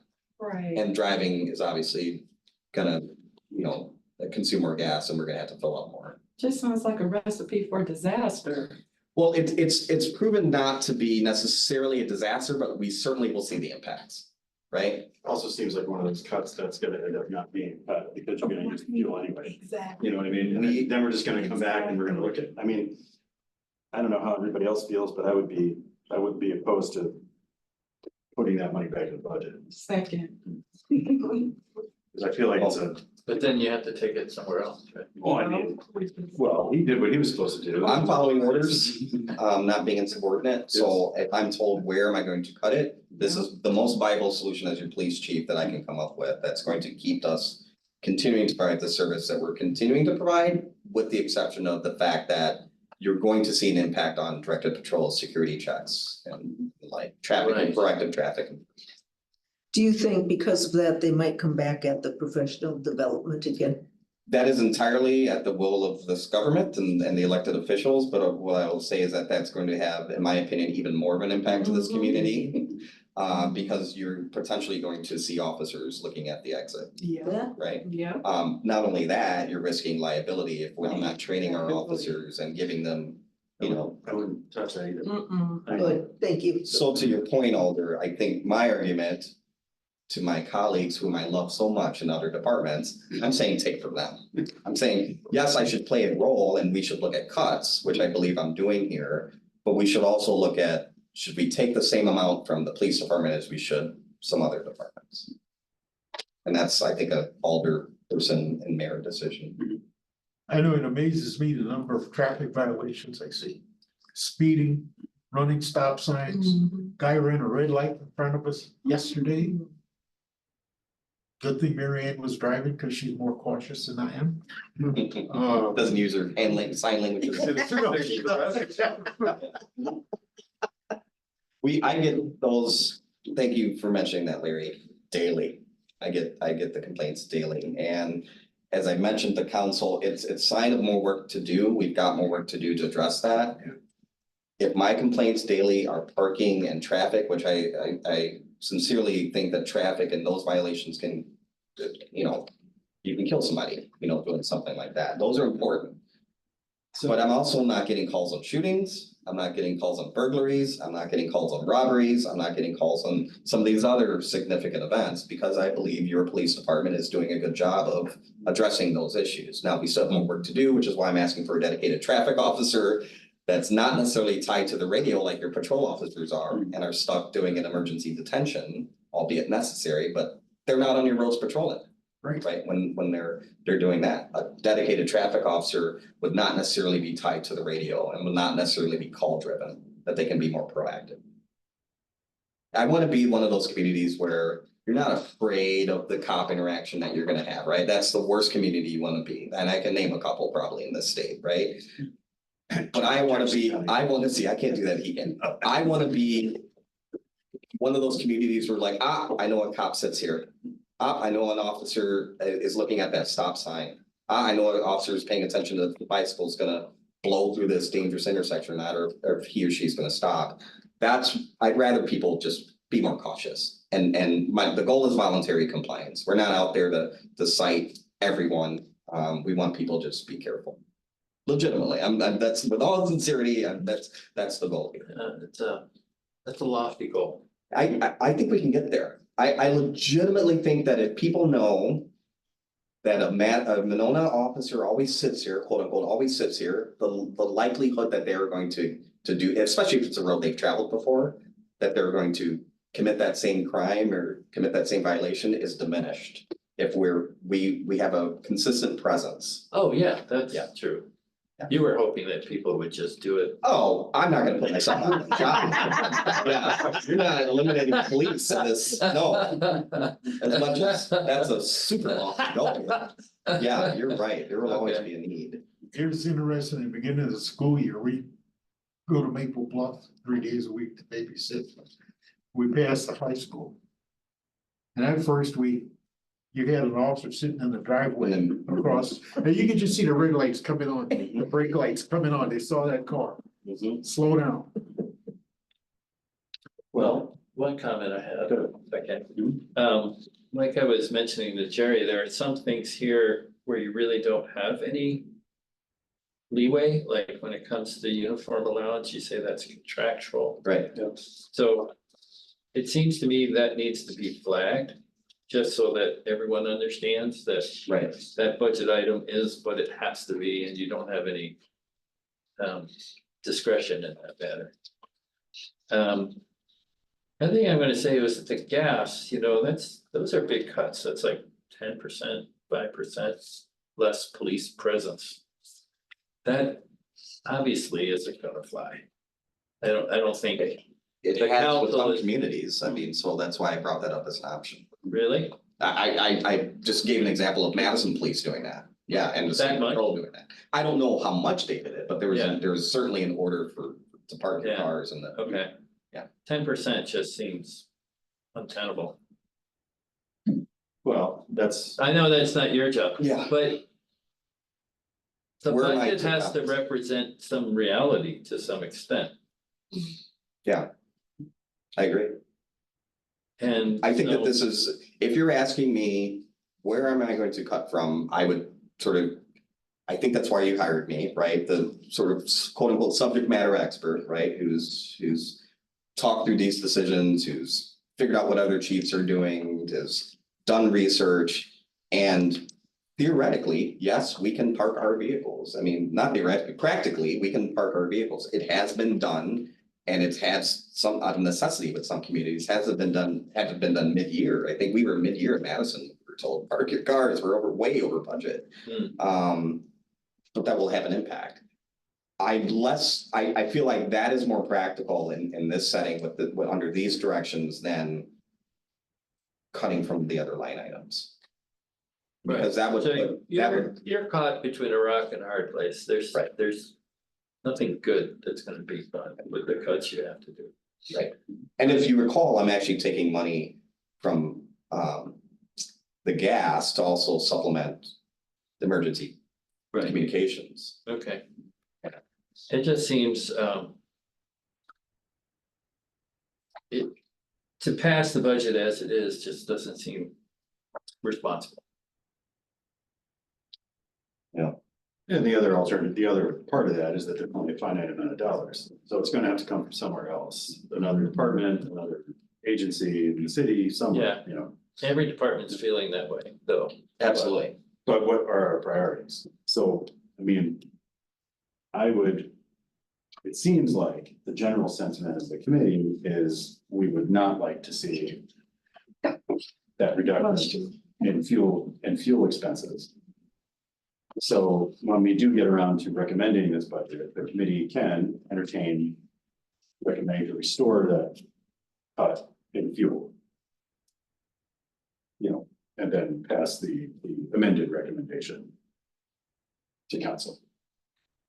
So, Can I add a little bit more to the context of that conversation? Because if you look at the other red items, I try to code it, red means negative, blue means adding or keeping the same sort of speech. Appreciate that's helpful. If you printed it out in color, I just realized that you didn't. Yeah, okay, all right,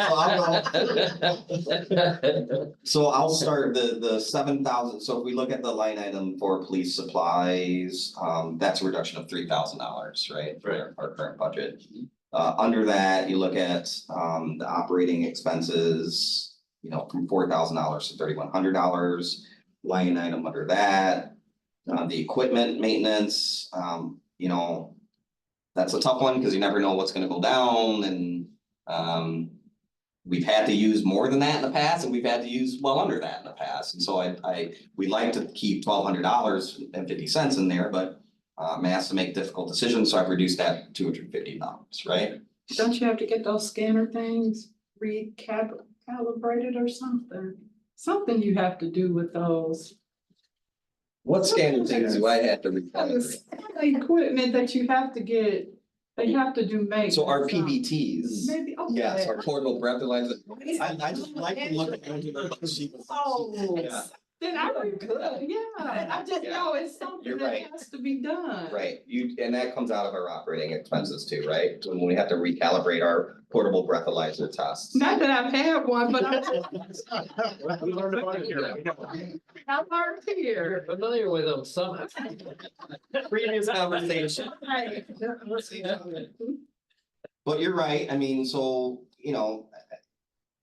Sarah, Assistant Chief Duman, and I absolutely, we share a wall, right? Our offices are right next to each other. Sarah's used to me screaming, Sarah, you there? You know, and we talk about these things a lot. And she does a very wonderful job, masterful, I would say, of just figuring out what we can pinch this year versus what, you know, we can't. And she finds a way.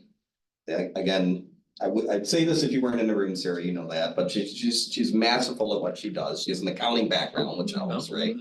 So she's masterful at what she does, but there's only so much miracle we can perform, right? Things are going to break, things are going to need to be repaired, things are going to need to be recalibrated. So if, for example, we don't have enough money to recalibrate our portable breathalyzer tests, guess what we won't be using? Portable breathalyzer tests in the field. Right?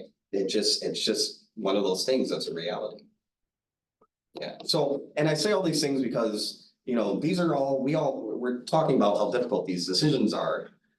Imagine being the young officer who just got the job at the Monona Police Department, who is being told, you can't use this, you gotta park your car, you gotta do X, Y, and Z. Eventually, that's gonna have an impact on morale, Yeah. and then they're gonna see what Middleton's doing, right? And then that might be appealing to them, or Madison even though they're going to referendum, I think, right? So, but it's just, I think there's a cause and effect to anything we do. And if you say to me, Chief, we want to keep more money than you're proposing in your gas item, well, these two wonderful gentlemen here have to figure out where that money is going to come from other budgets. Yep. So. is there, can this committee express their concern with certain things, or is that gonna throw it into taking away from something else, enforcing that? I mean, Well, it's the cleanest way to express our concern to raise the budget here and then force Yep. them to make that choice, Yep. because they did sign up for We it. can, and we can discuss it in council and it'll have a much wider, so, yeah, I mean, more people will hear about it too, okay. Mhm. so. Any comments on, right, year-to-date fuel? Halfway through the year would be less than total year? Yes, that you're thinking, proposing? think in terms of when we run our grants as well. So we have an OWI grant, we have all these, the funding that we get for grant operations, that's typically middle. State, federal. Technically federal, given to the state and then allocated to the state to municipalities, and we are recipients of 3 different grants. We run those technically throughout the year, but the bulk of our operations are summer, fall, winter. So we'll see more fuel consumption towards the end of the year.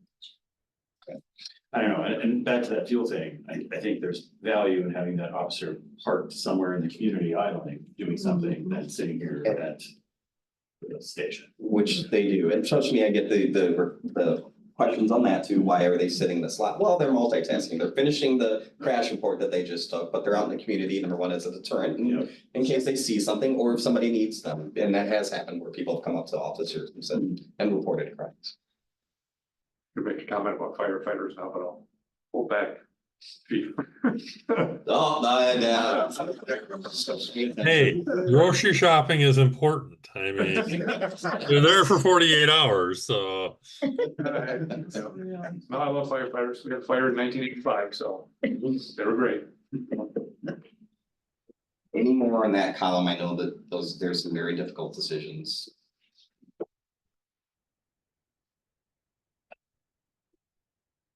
You want to get through the referendum column and then go with any motion this body would like to make on the total budget? Yep. Okay. I'll take $10,000 and $10,530. And to work with that, that's great, but I'm also adding the $3,123 that I identified that a dispatch center may not necessarily need, right? So in total, working with, over $13,000. So you'll see that just like the fire department, some earmarked money from the referendum was given for specific training for your police department of $15,000. I'm adding, however, still to that, the professional development. Here's what I didn't mention about our professional development money. I know I've mentioned it in previous years. Also taken out of that line item is our hiring, right? So anytime we have to do a psychological eval for a new hire at $400 or $500 a pop, if there's a fitness for duty assessment, which is $1,200, $1,300 a pop for assessment, if there is, new officer, anything, that comes out of that professional development money. So if I lose 2 officers because they won the lottery, not because they wanted to leave, right?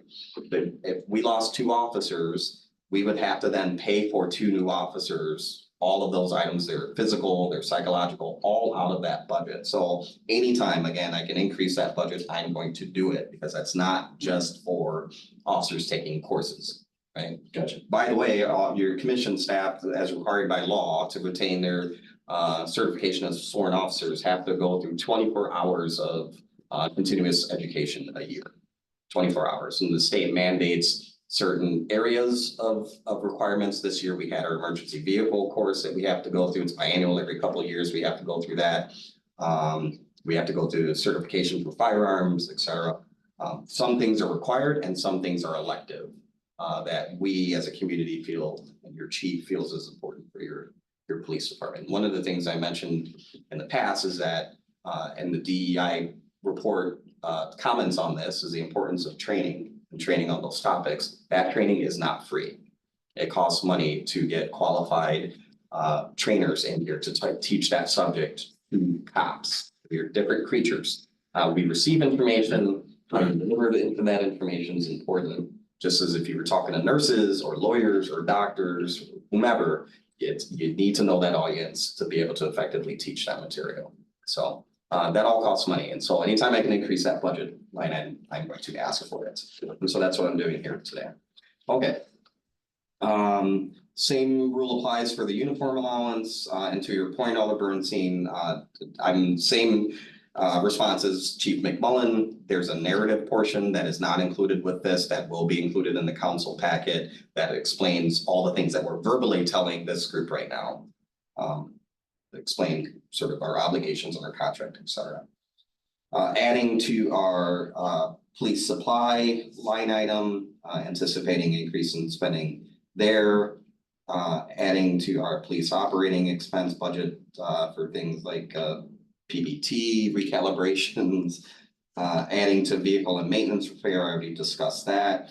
And by golly, I'm going to re-equip and reestablish our community events funding. I think that sends an important message as a community that we care about this police department being engaged in the community events and spending money in which to do it. All right. Are police salaries contractual?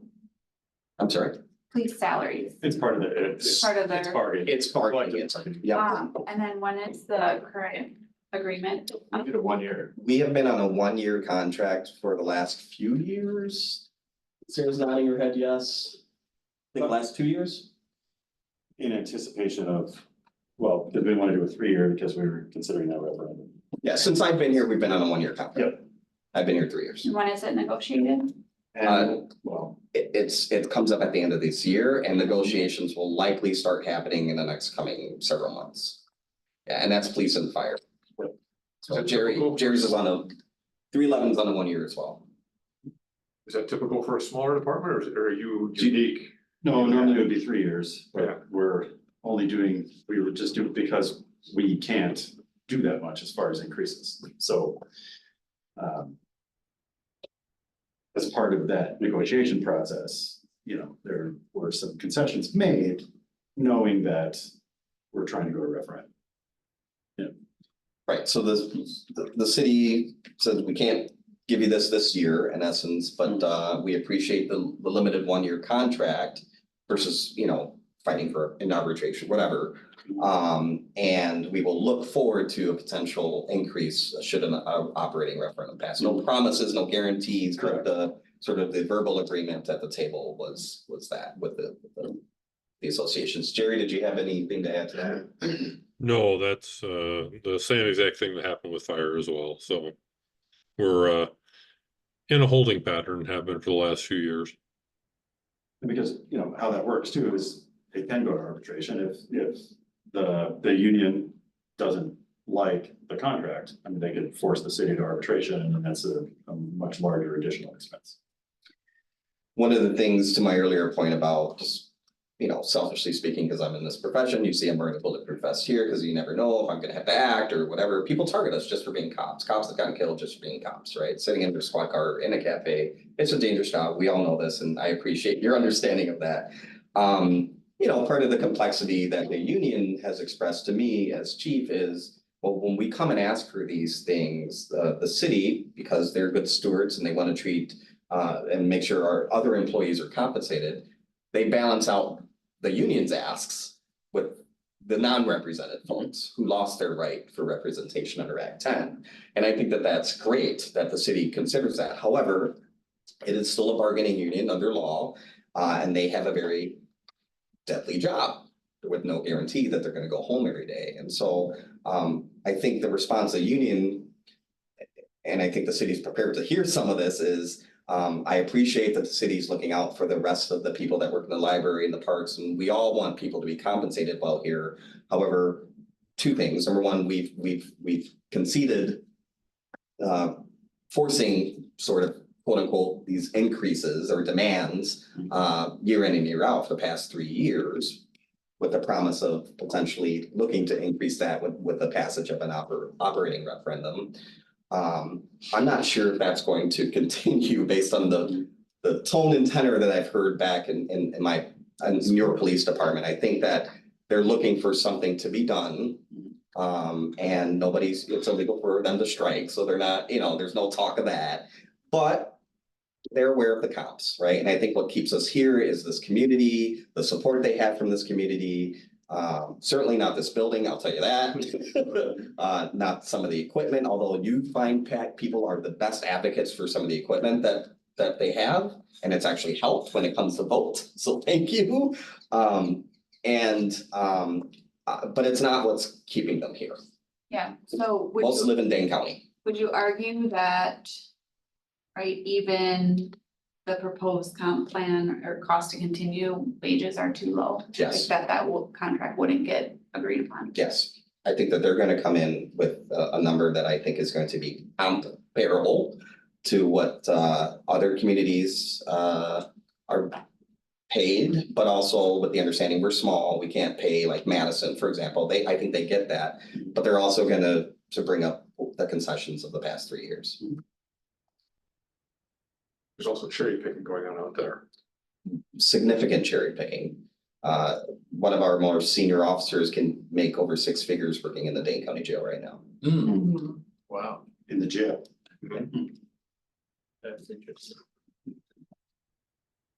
And Jerry can probably go on and on and on and on about the fire side of the house too. They have fire, I'm blessed in that I'm not necessarily dealing with some of the retention challenges that Jerry has, and folks are leaving. Well, Jerry, I don't want to talk to you. Go ahead. No, I would add on to that, you know, we've lost 5 people in the last 2 years. 5 full-time members out of the 9 that were authorized. Of those, 3 of them left 100% because of wages and no opportunity to advance here. So at Monona, you can either be a firefighter medic or you can be the chief. That is the only opportunity you have. We've been trying since before I started. I know Dan put this forward before I was hired, to build a career ladder, to try and build an incentive for people to stay because there's something for them to work towards. But comparatively speaking, we lost 1 member to Sun Prairie and we've lost 2 members to Madison, solely because of wage and career advancement. The 4th one left because he retired. And the 5th one only left because his wife took a position for residency in Pittsburgh. But with the decreased job pool for fire medics and the lack of incentive here, it makes it very difficult to even recruit people, which is why we had to implement the changes we did to hire what we did this last time. On the positive side, people want to work here. In my experience, they enjoy it. They want to work here. They feel supported by, the community. I think it comes down to, it's expensive, as you all know, to live in Dane County, and I think people are being sort of family conscious. How many of our officers live in? 0. And it's not because they don't want to. I want to live here. Well, I think they probably. And you pay me well. I mean, okay, well, I shouldn't say that, but you pay me. You do. Give you a uniform. You don't, yeah, well, I have to pay for this. Can we take that uniform? Well, I think they probably stay too because of the leadership too, which is also. Well, they do. No, That's right. they do, but I've heard from our department, the trust and respect they have for leadership, and is one of the main reasons that they're happy and not going somewhere else. So.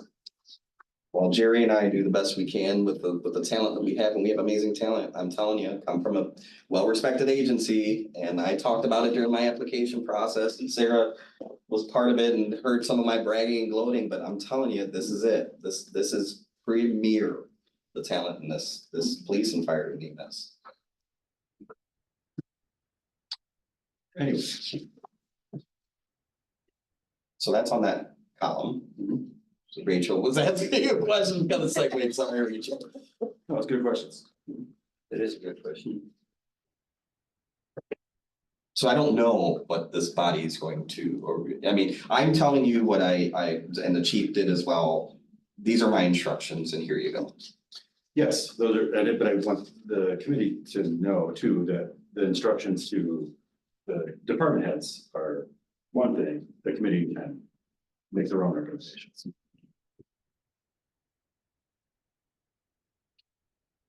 put something on the table, can I make a motion to approve the budget with an amendment that restores a level of 39,000 for fuels and additives on all three budgets?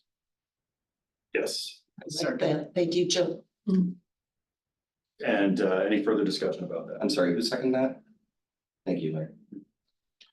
I'll just say that, the way I vote in committee may be different than the way I vote when it comes time to pass the final budget. Because at that point, then the hard question has to be asked. Yeah, where do we find it? You know. Right. And so it's gonna be Robin, Peter to pay Paul, and it's gonna be a tough balancing act, so.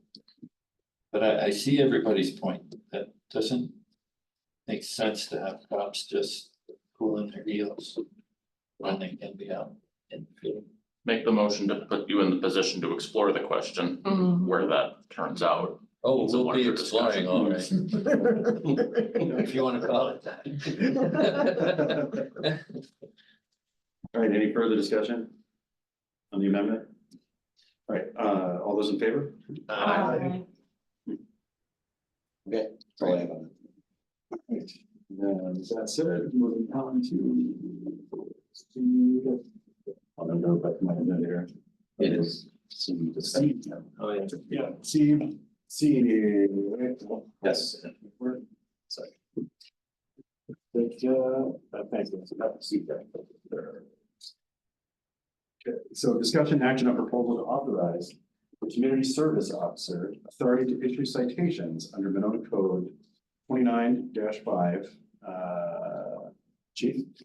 Yeah, and I realize I put authority there twice, but I want to grant the community service officer who doubles as the crossing guard, just as a reminder.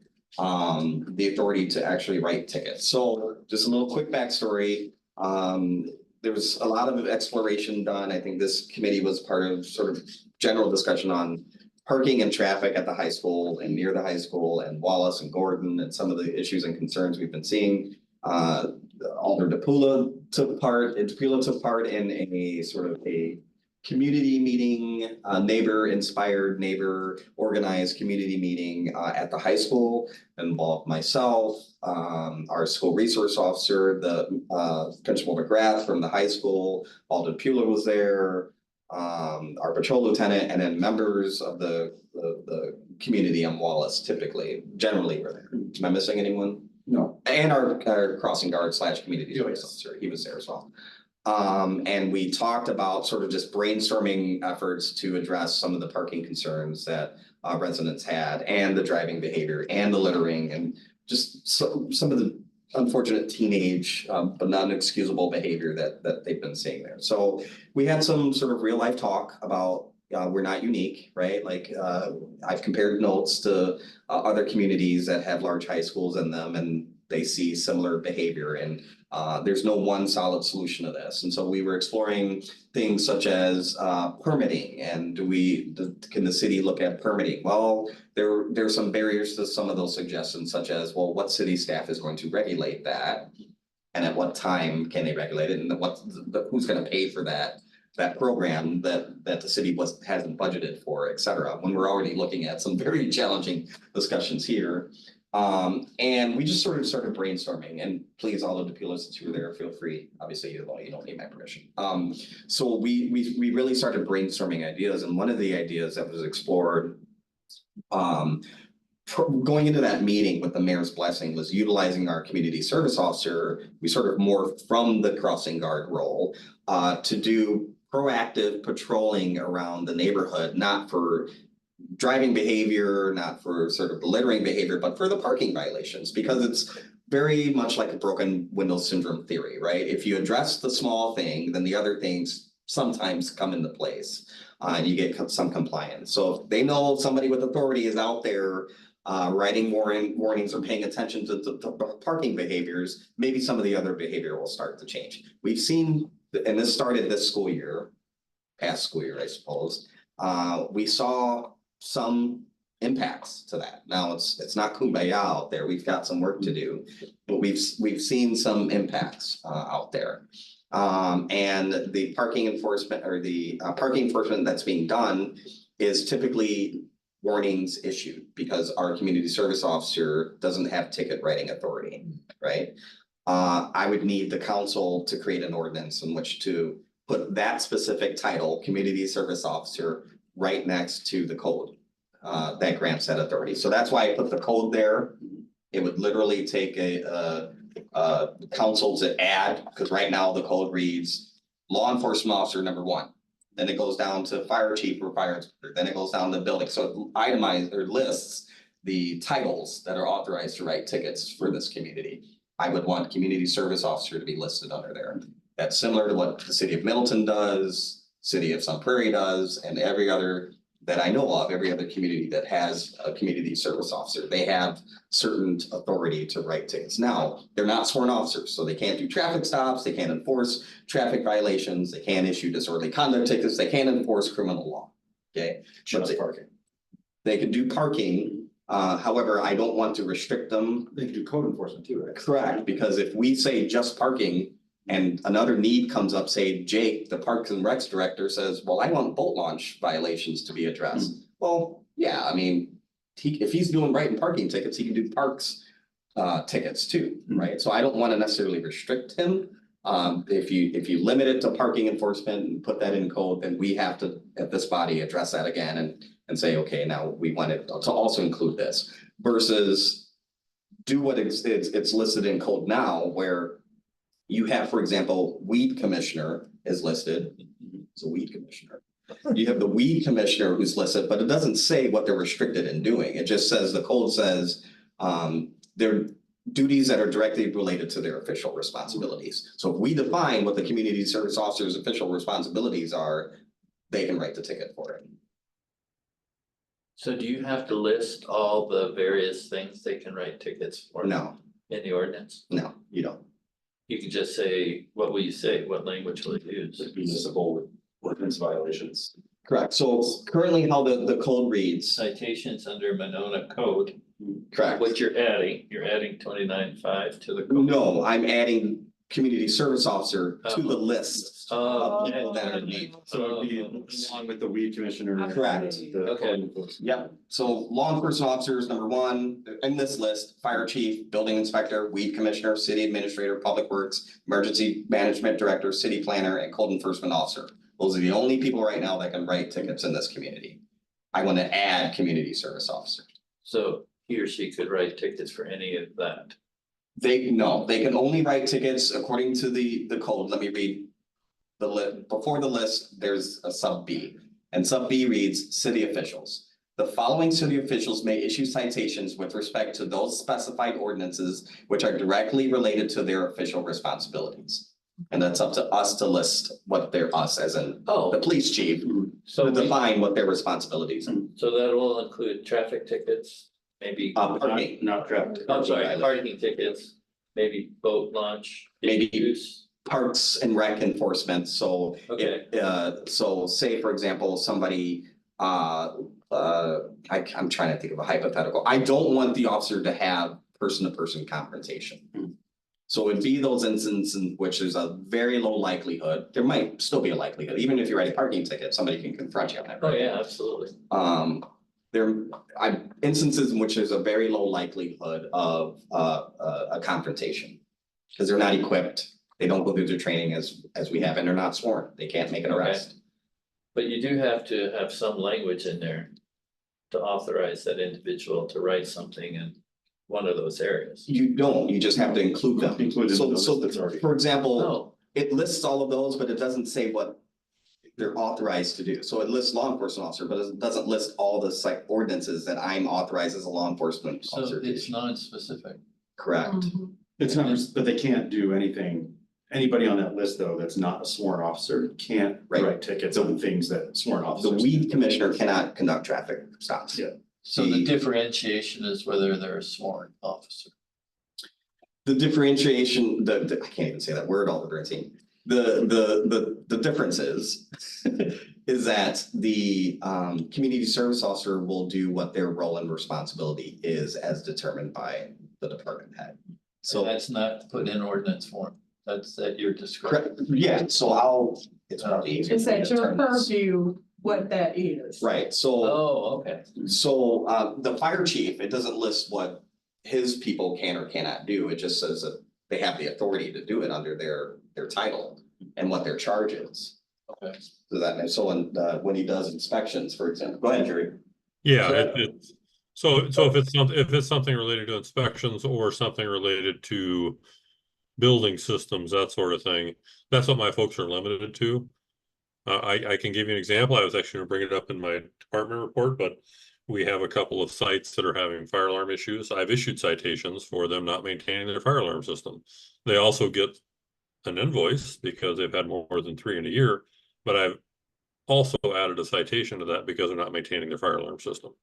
So that's what I limit myself to, and what I limit my people to is something directly related to fire department operations. So, so the only. As determined by you. Okay.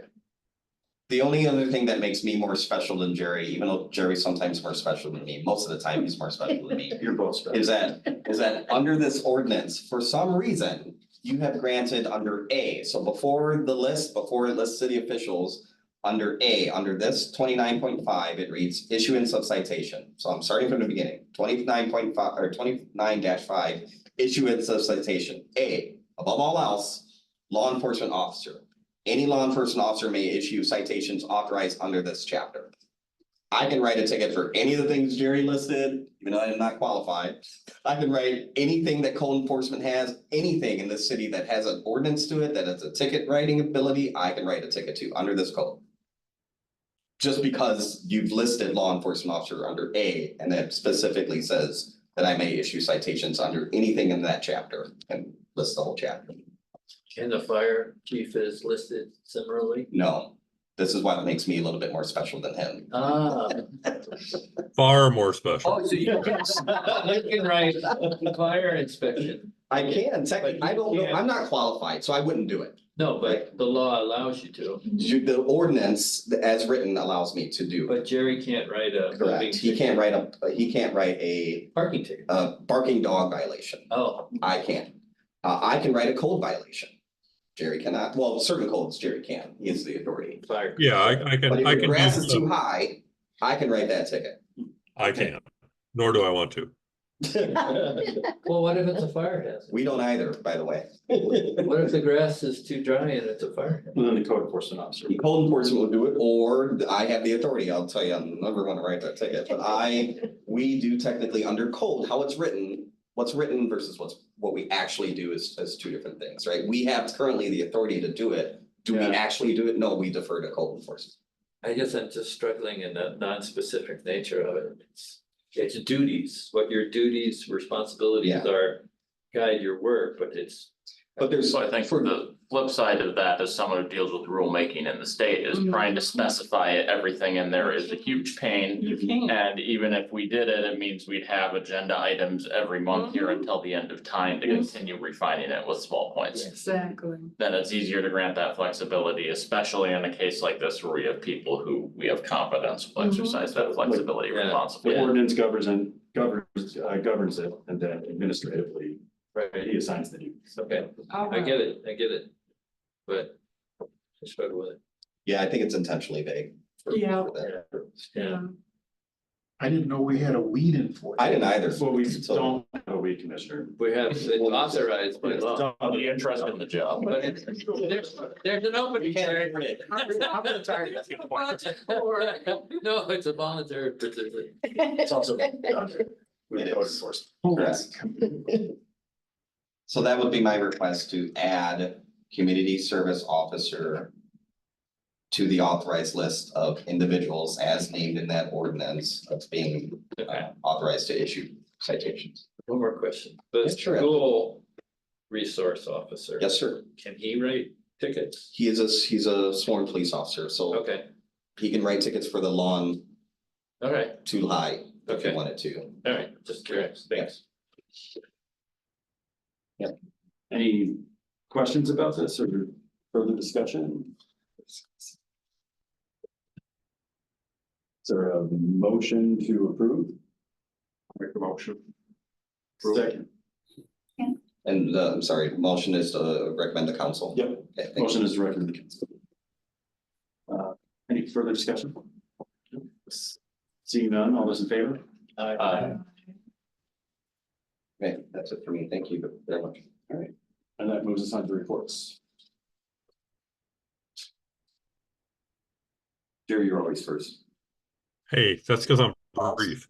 So just so you know, when I'm driving around town, when I see lawns that are over 8 inches, I'm gonna be calling dispatch to get it off. Or the weed Sheriff's- commissioner Sarah's dispatch. shaking her head no. Just to answer the discussion from earlier, though, my role is also outlined in ordinance. So the things that I'm responsible for are listed under the fire department ordinance within the city's ordinances. So fire inspections, maintenance of systems, stuff that happens on fire scenes, all that's outlined by ordinance. So it's easy for me to be able to detail what I will write citations for and what I'll call Chief Cheney to write a citation for. So all on the fire department side, our roles and responsibilities are outlined by ordinance. I believe that also applies to the other folks that are on that list that we're gonna hopefully add the CSO to. My report is gonna be pretty brief. I'm gonna start off by saying thank you to everybody in the city that helped with the festival. It went off flawlessly as far as I'm concerned. We had a lot of collaboration. Chief Cheney, myself, the city administrator, we ran the command post during the festival. Had a lot of collaboration with the festival organizers. It ran very well. We had a lot of discussion over weather and whether or not they should be able to run further or not. Overall, it ran again flawlessly. Probably since I've been here, it'll be 4 years in September. By far the best collaboration between festival and city officials since I've been here.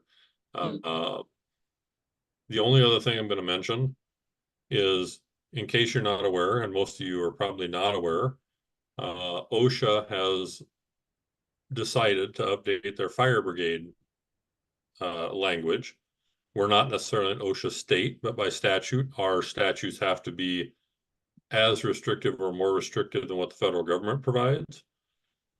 Just be aware, comment session has closed. We're trying to get them to reopen it because some of the requirements coming with this upgrade are untenable for small departments, and we are going to struggle as well. To give you an idea, just some of the highlights, a full annual physical for all firefighters, all 60 of them that we have on staff, before they come on board, and every 2 years. And we also have to log every time they're exposed to carcinogens, though OSHA doesn't provide a guideline as to what that is. And if they're exposed 15 times before their 2-year physical time is up, we have to provide them with another full 1582 NFPA compliant physical. So what OSHA has chosen to do is to incorporate 36 NFPA guidelines. They've always been guidelines for as long as I've been doing this, which is 26 years now. They're making them law. So we'll be required to follow 36 different NFPA laws as part of the OSHA guidelines. Knowing the federal government and how rapidly they actually implement these things, it's probably several years in the future. I'll be providing a list of what the high points are coming out of this, but physicals are one. A full NFPA 1582 physical is close to $1,500 a person, because of all the elements that go into that. Currently, we do an HPE, a human performance evaluation for folks before they start. Runs us about $500. But when you add in audiograms, cardiology exams, urine evaluation, all the things that go into a 1582 physical, it's close to $1,500 per person before we can bring them on board. Whether they're volunteer or full-time, it makes no difference to OSHA. And then every 2 years, we have to provide that same physical to every member of the department. It's a huge increase in what we've done over any place that I've ever worked, and that includes Madison. Madison requires a CPAT, physical agility test before they're hired. There's nothing after that. So that's one of them. They're also incorporating the staffing guidelines, 1710 and 1720, which are the either career or combination departments. You're required, under an NFPA, you're required to get 8 people to the scene of a structure fire within 9 minutes. And that does not include me, Chief Ekloff, Chief Miller, any of the leadership team. That doesn't count. You have to get at least 8 people there within 9 minutes. We actually are pretty close to that already. We flirt with that number of 9 minutes, but we're close. But I'll be providing that in the upcoming months, what the requirements from OSHA are going to be going forward, that we're going to be required to implement, because our state program under statute has to match at least what OSHA provides, even though we're not an OSHA state. So just be aware that's coming. It's probably 3 or 4 years down the road, given how fast the federal government implements stuff. Might be faster because they're not going to, of course, provide funding to meet this mandate, but by the time the federal government implements it, then the state promulgates their rules for it. It'll be a few years down the road, but just be aware that's coming. It's been on our radar. We talked about it when I was out in DC a few months ago. OSHA decided to move forward with it despite the objections of small agencies. I will tell you up front, this will kill the volunteer agencies. They simply don't have the money. I know agencies in this county that have 30 or 40 volunteers. They can't afford $1,500 per person just for the physicals. Training requirements, staffing requirement, all that stuff is part of this. So I'll provide the short list of that to you folks within the next few months of what this entails, but just wanted to put it on your radar. It's coming. And unfortunately, there doesn't appear to be anything we can do to stop it at this point. That's all I got. Next year. That's a big one. Yeah. Yeah. So you say this would apply to your volunteers as well as your full-time staff? 100%. OSHA doesn't see a difference between volunteer and full-time staff. We all go in the same environment, so they count them all the same. Got it. Picture though how that will influence the budget. Yeah. Well, I've that's- already looked at it, and it made me close the budget document. So Gotcha. Well, thank you, Chief. Yep. Chief? Thank you. Just upcoming events, just real quick before I forget, National Night Out on August 13th, right here at Winnequa Park.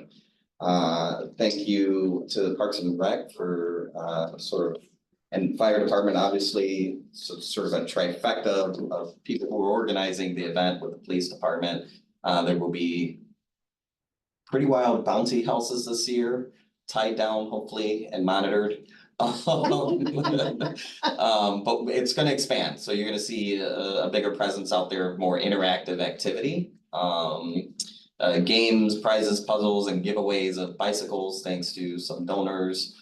And it was all funded through community funding and donations that we went out. Our community relations officer does a really good job of identifying the need and reaching out to persons and companies and have donated to support that event. So MedFlight is scheduled, but they were also last year and of course had a call. So that's important. That's priority, right? Versus our small little event here in Monona. But we should hopefully have a MedFlight landing and Dane County Sheriff, State Patrol, but also Public Works. People love climbing on the big trucks and learning about them.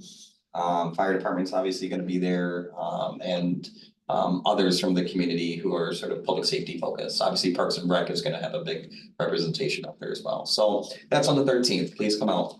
What's the time? But I think we pushed the 5:30 this year. 5:30, yeah. Yeah. Head nods. 5:30.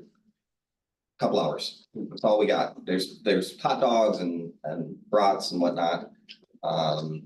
We'll be out there. So Need donations, again, our community relations officer does a good job. So we're covered there. So thank you for the question. One thing I forgot to mention as we were talking about sort of why cops love the work here and the good question that Rachel asked regarding the contracts that are upcoming that are being negotiated here soon is there's regular conversations I have with some of our staff who have spouses at home that anytime an incident happens anywhere in the country, not just Monona or Dane County or Madison, I hear from them how their significant others sort of, they have this question in the family of, should you still do this?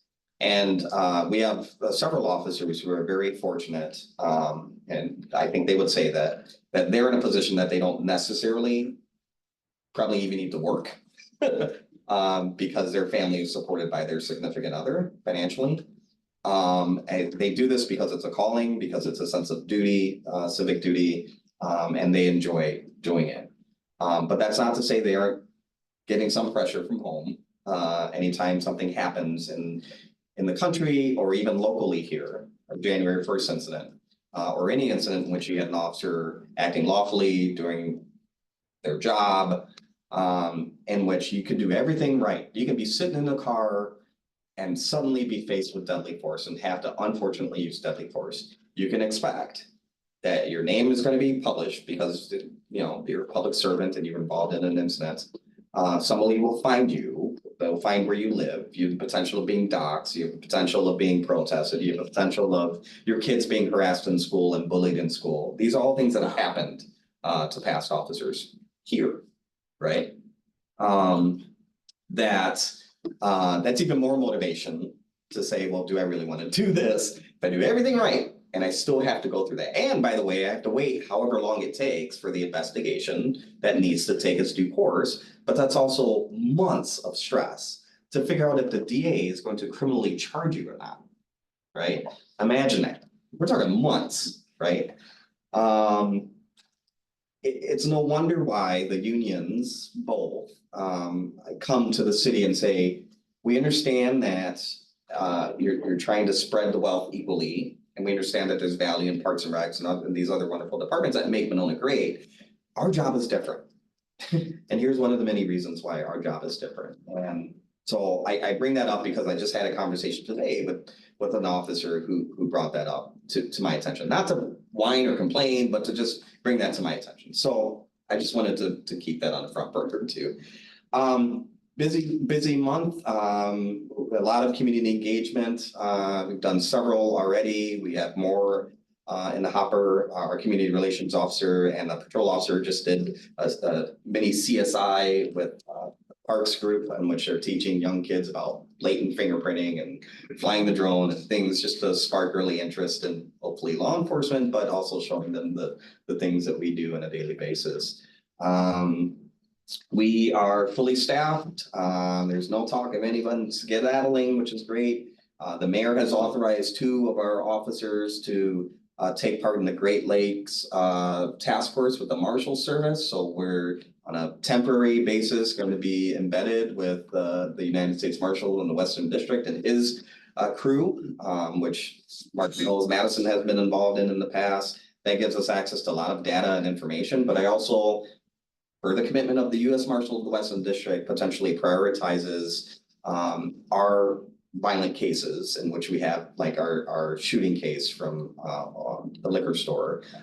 That individual was identified, was on the run, and that can bump us up the chain of having the federal government sort of help identify and track down the shooting suspect, right? But it also gives our officers access to a wealth of information and data that they can technically only use from for their task force duties. However, you can't erase that from your brain, right? So we hope to benefit from that here in our community and spread the wealth to our suburban counterparts as well. So they'll be sworn in, I think tomorrow by the U.S. Marshal. That's a limited basis. That's just a as needed. Try to get them out there a day a week, might be fewer than that. Some days might be a couple days if they're working a big case. They help out Madison, they help out anywhere within the district. And they're in essence, federal law enforcement officers while they're functioning in that capacity. So K9, we are still looking to continue to fundraise for our K9. Alder DePula was involved in the fundraising effort involving motorcycles. Was that just earlier this month? I think Sarah, Assistant Chief Duman, was involved too. Looking to continue to build that. As you know, our K9 unit is funded through donations. The only thing that's paid for is the officer and the fuel in the car and sometimes the car itself, if we can hand me down a car like we're currently doing. But all the inserts and things like that, that's all funded privately. Food donated, vet services donated, everything's funded privately. I'm looking to expand the canine program based on the success of Jocko. You've heard me talk about that dog a lot. So we've been working to expand that program. I was recently reached out and was told that there's a potential funding source from a particular donor and or a group of donors that have interest in potentially providing us a second dog, which costs that whole program is like $20,000. So it's going to be hard pressed for me to pass up that dollar amount, as long as I can ensure that the food's going to be paid for by donations and all these other things that I talked about is going to be funded by donations. Or else, you know, a year down the line, we decide, yes, we want to use canine funding donations. Now I'm looking at myself saying, why didn't I take that $20,000 donation? So if that comes about, I will obviously ask permission from the mayor and council to receive that funding. Do we have to come up with another officer? No, so that would be put into patrol. Our current officer is a patrol officer who has Jocko. Okay, So that officer would just be assigned a dog. oh, I see. Yeah, they do have to go through training and whatnot, but no. The original plan, to your point, is, and I've asked the council to consider as part of the referendum and the voters hopefully to decide based on how the referendum question is laid out and the information that's shared is to help provide funding for additional traffic officer. And my thought process was to give that traffic officer also the dog, or to sort of play a shell game here and move resources around, but it's not going to burden the taxpayer for getting a canine. That's ultimately the goal here. It can't be because I can't afford it. So you can't afford it. Okay, and I think that's it. Assistant Chief Newman, am I missing anything? PD updates? Okay, all right. All right, that is pretty much it. I don't know if Joe has any. Yeah, nobody has anything from No, like the fire. Police Fire Commission?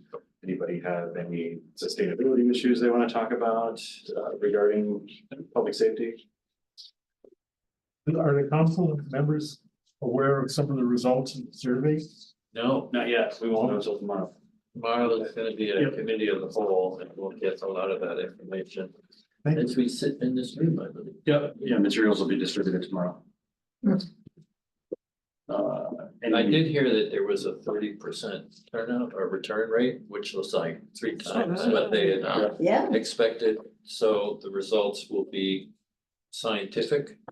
It'll be pretty well supported by the number of responses we got. So people had a lot to say about the referendum, which is good. So the question we come up with should reflect that. Any other comments, concerns, DEI issues anyone want to speak about? Seeing none, and I entertain a motion to adjourn. Move to adjourn. Second. All those in favor? Aye. We're adjourned. Thank you, everyone. Thank you. Thank you. Thank you all.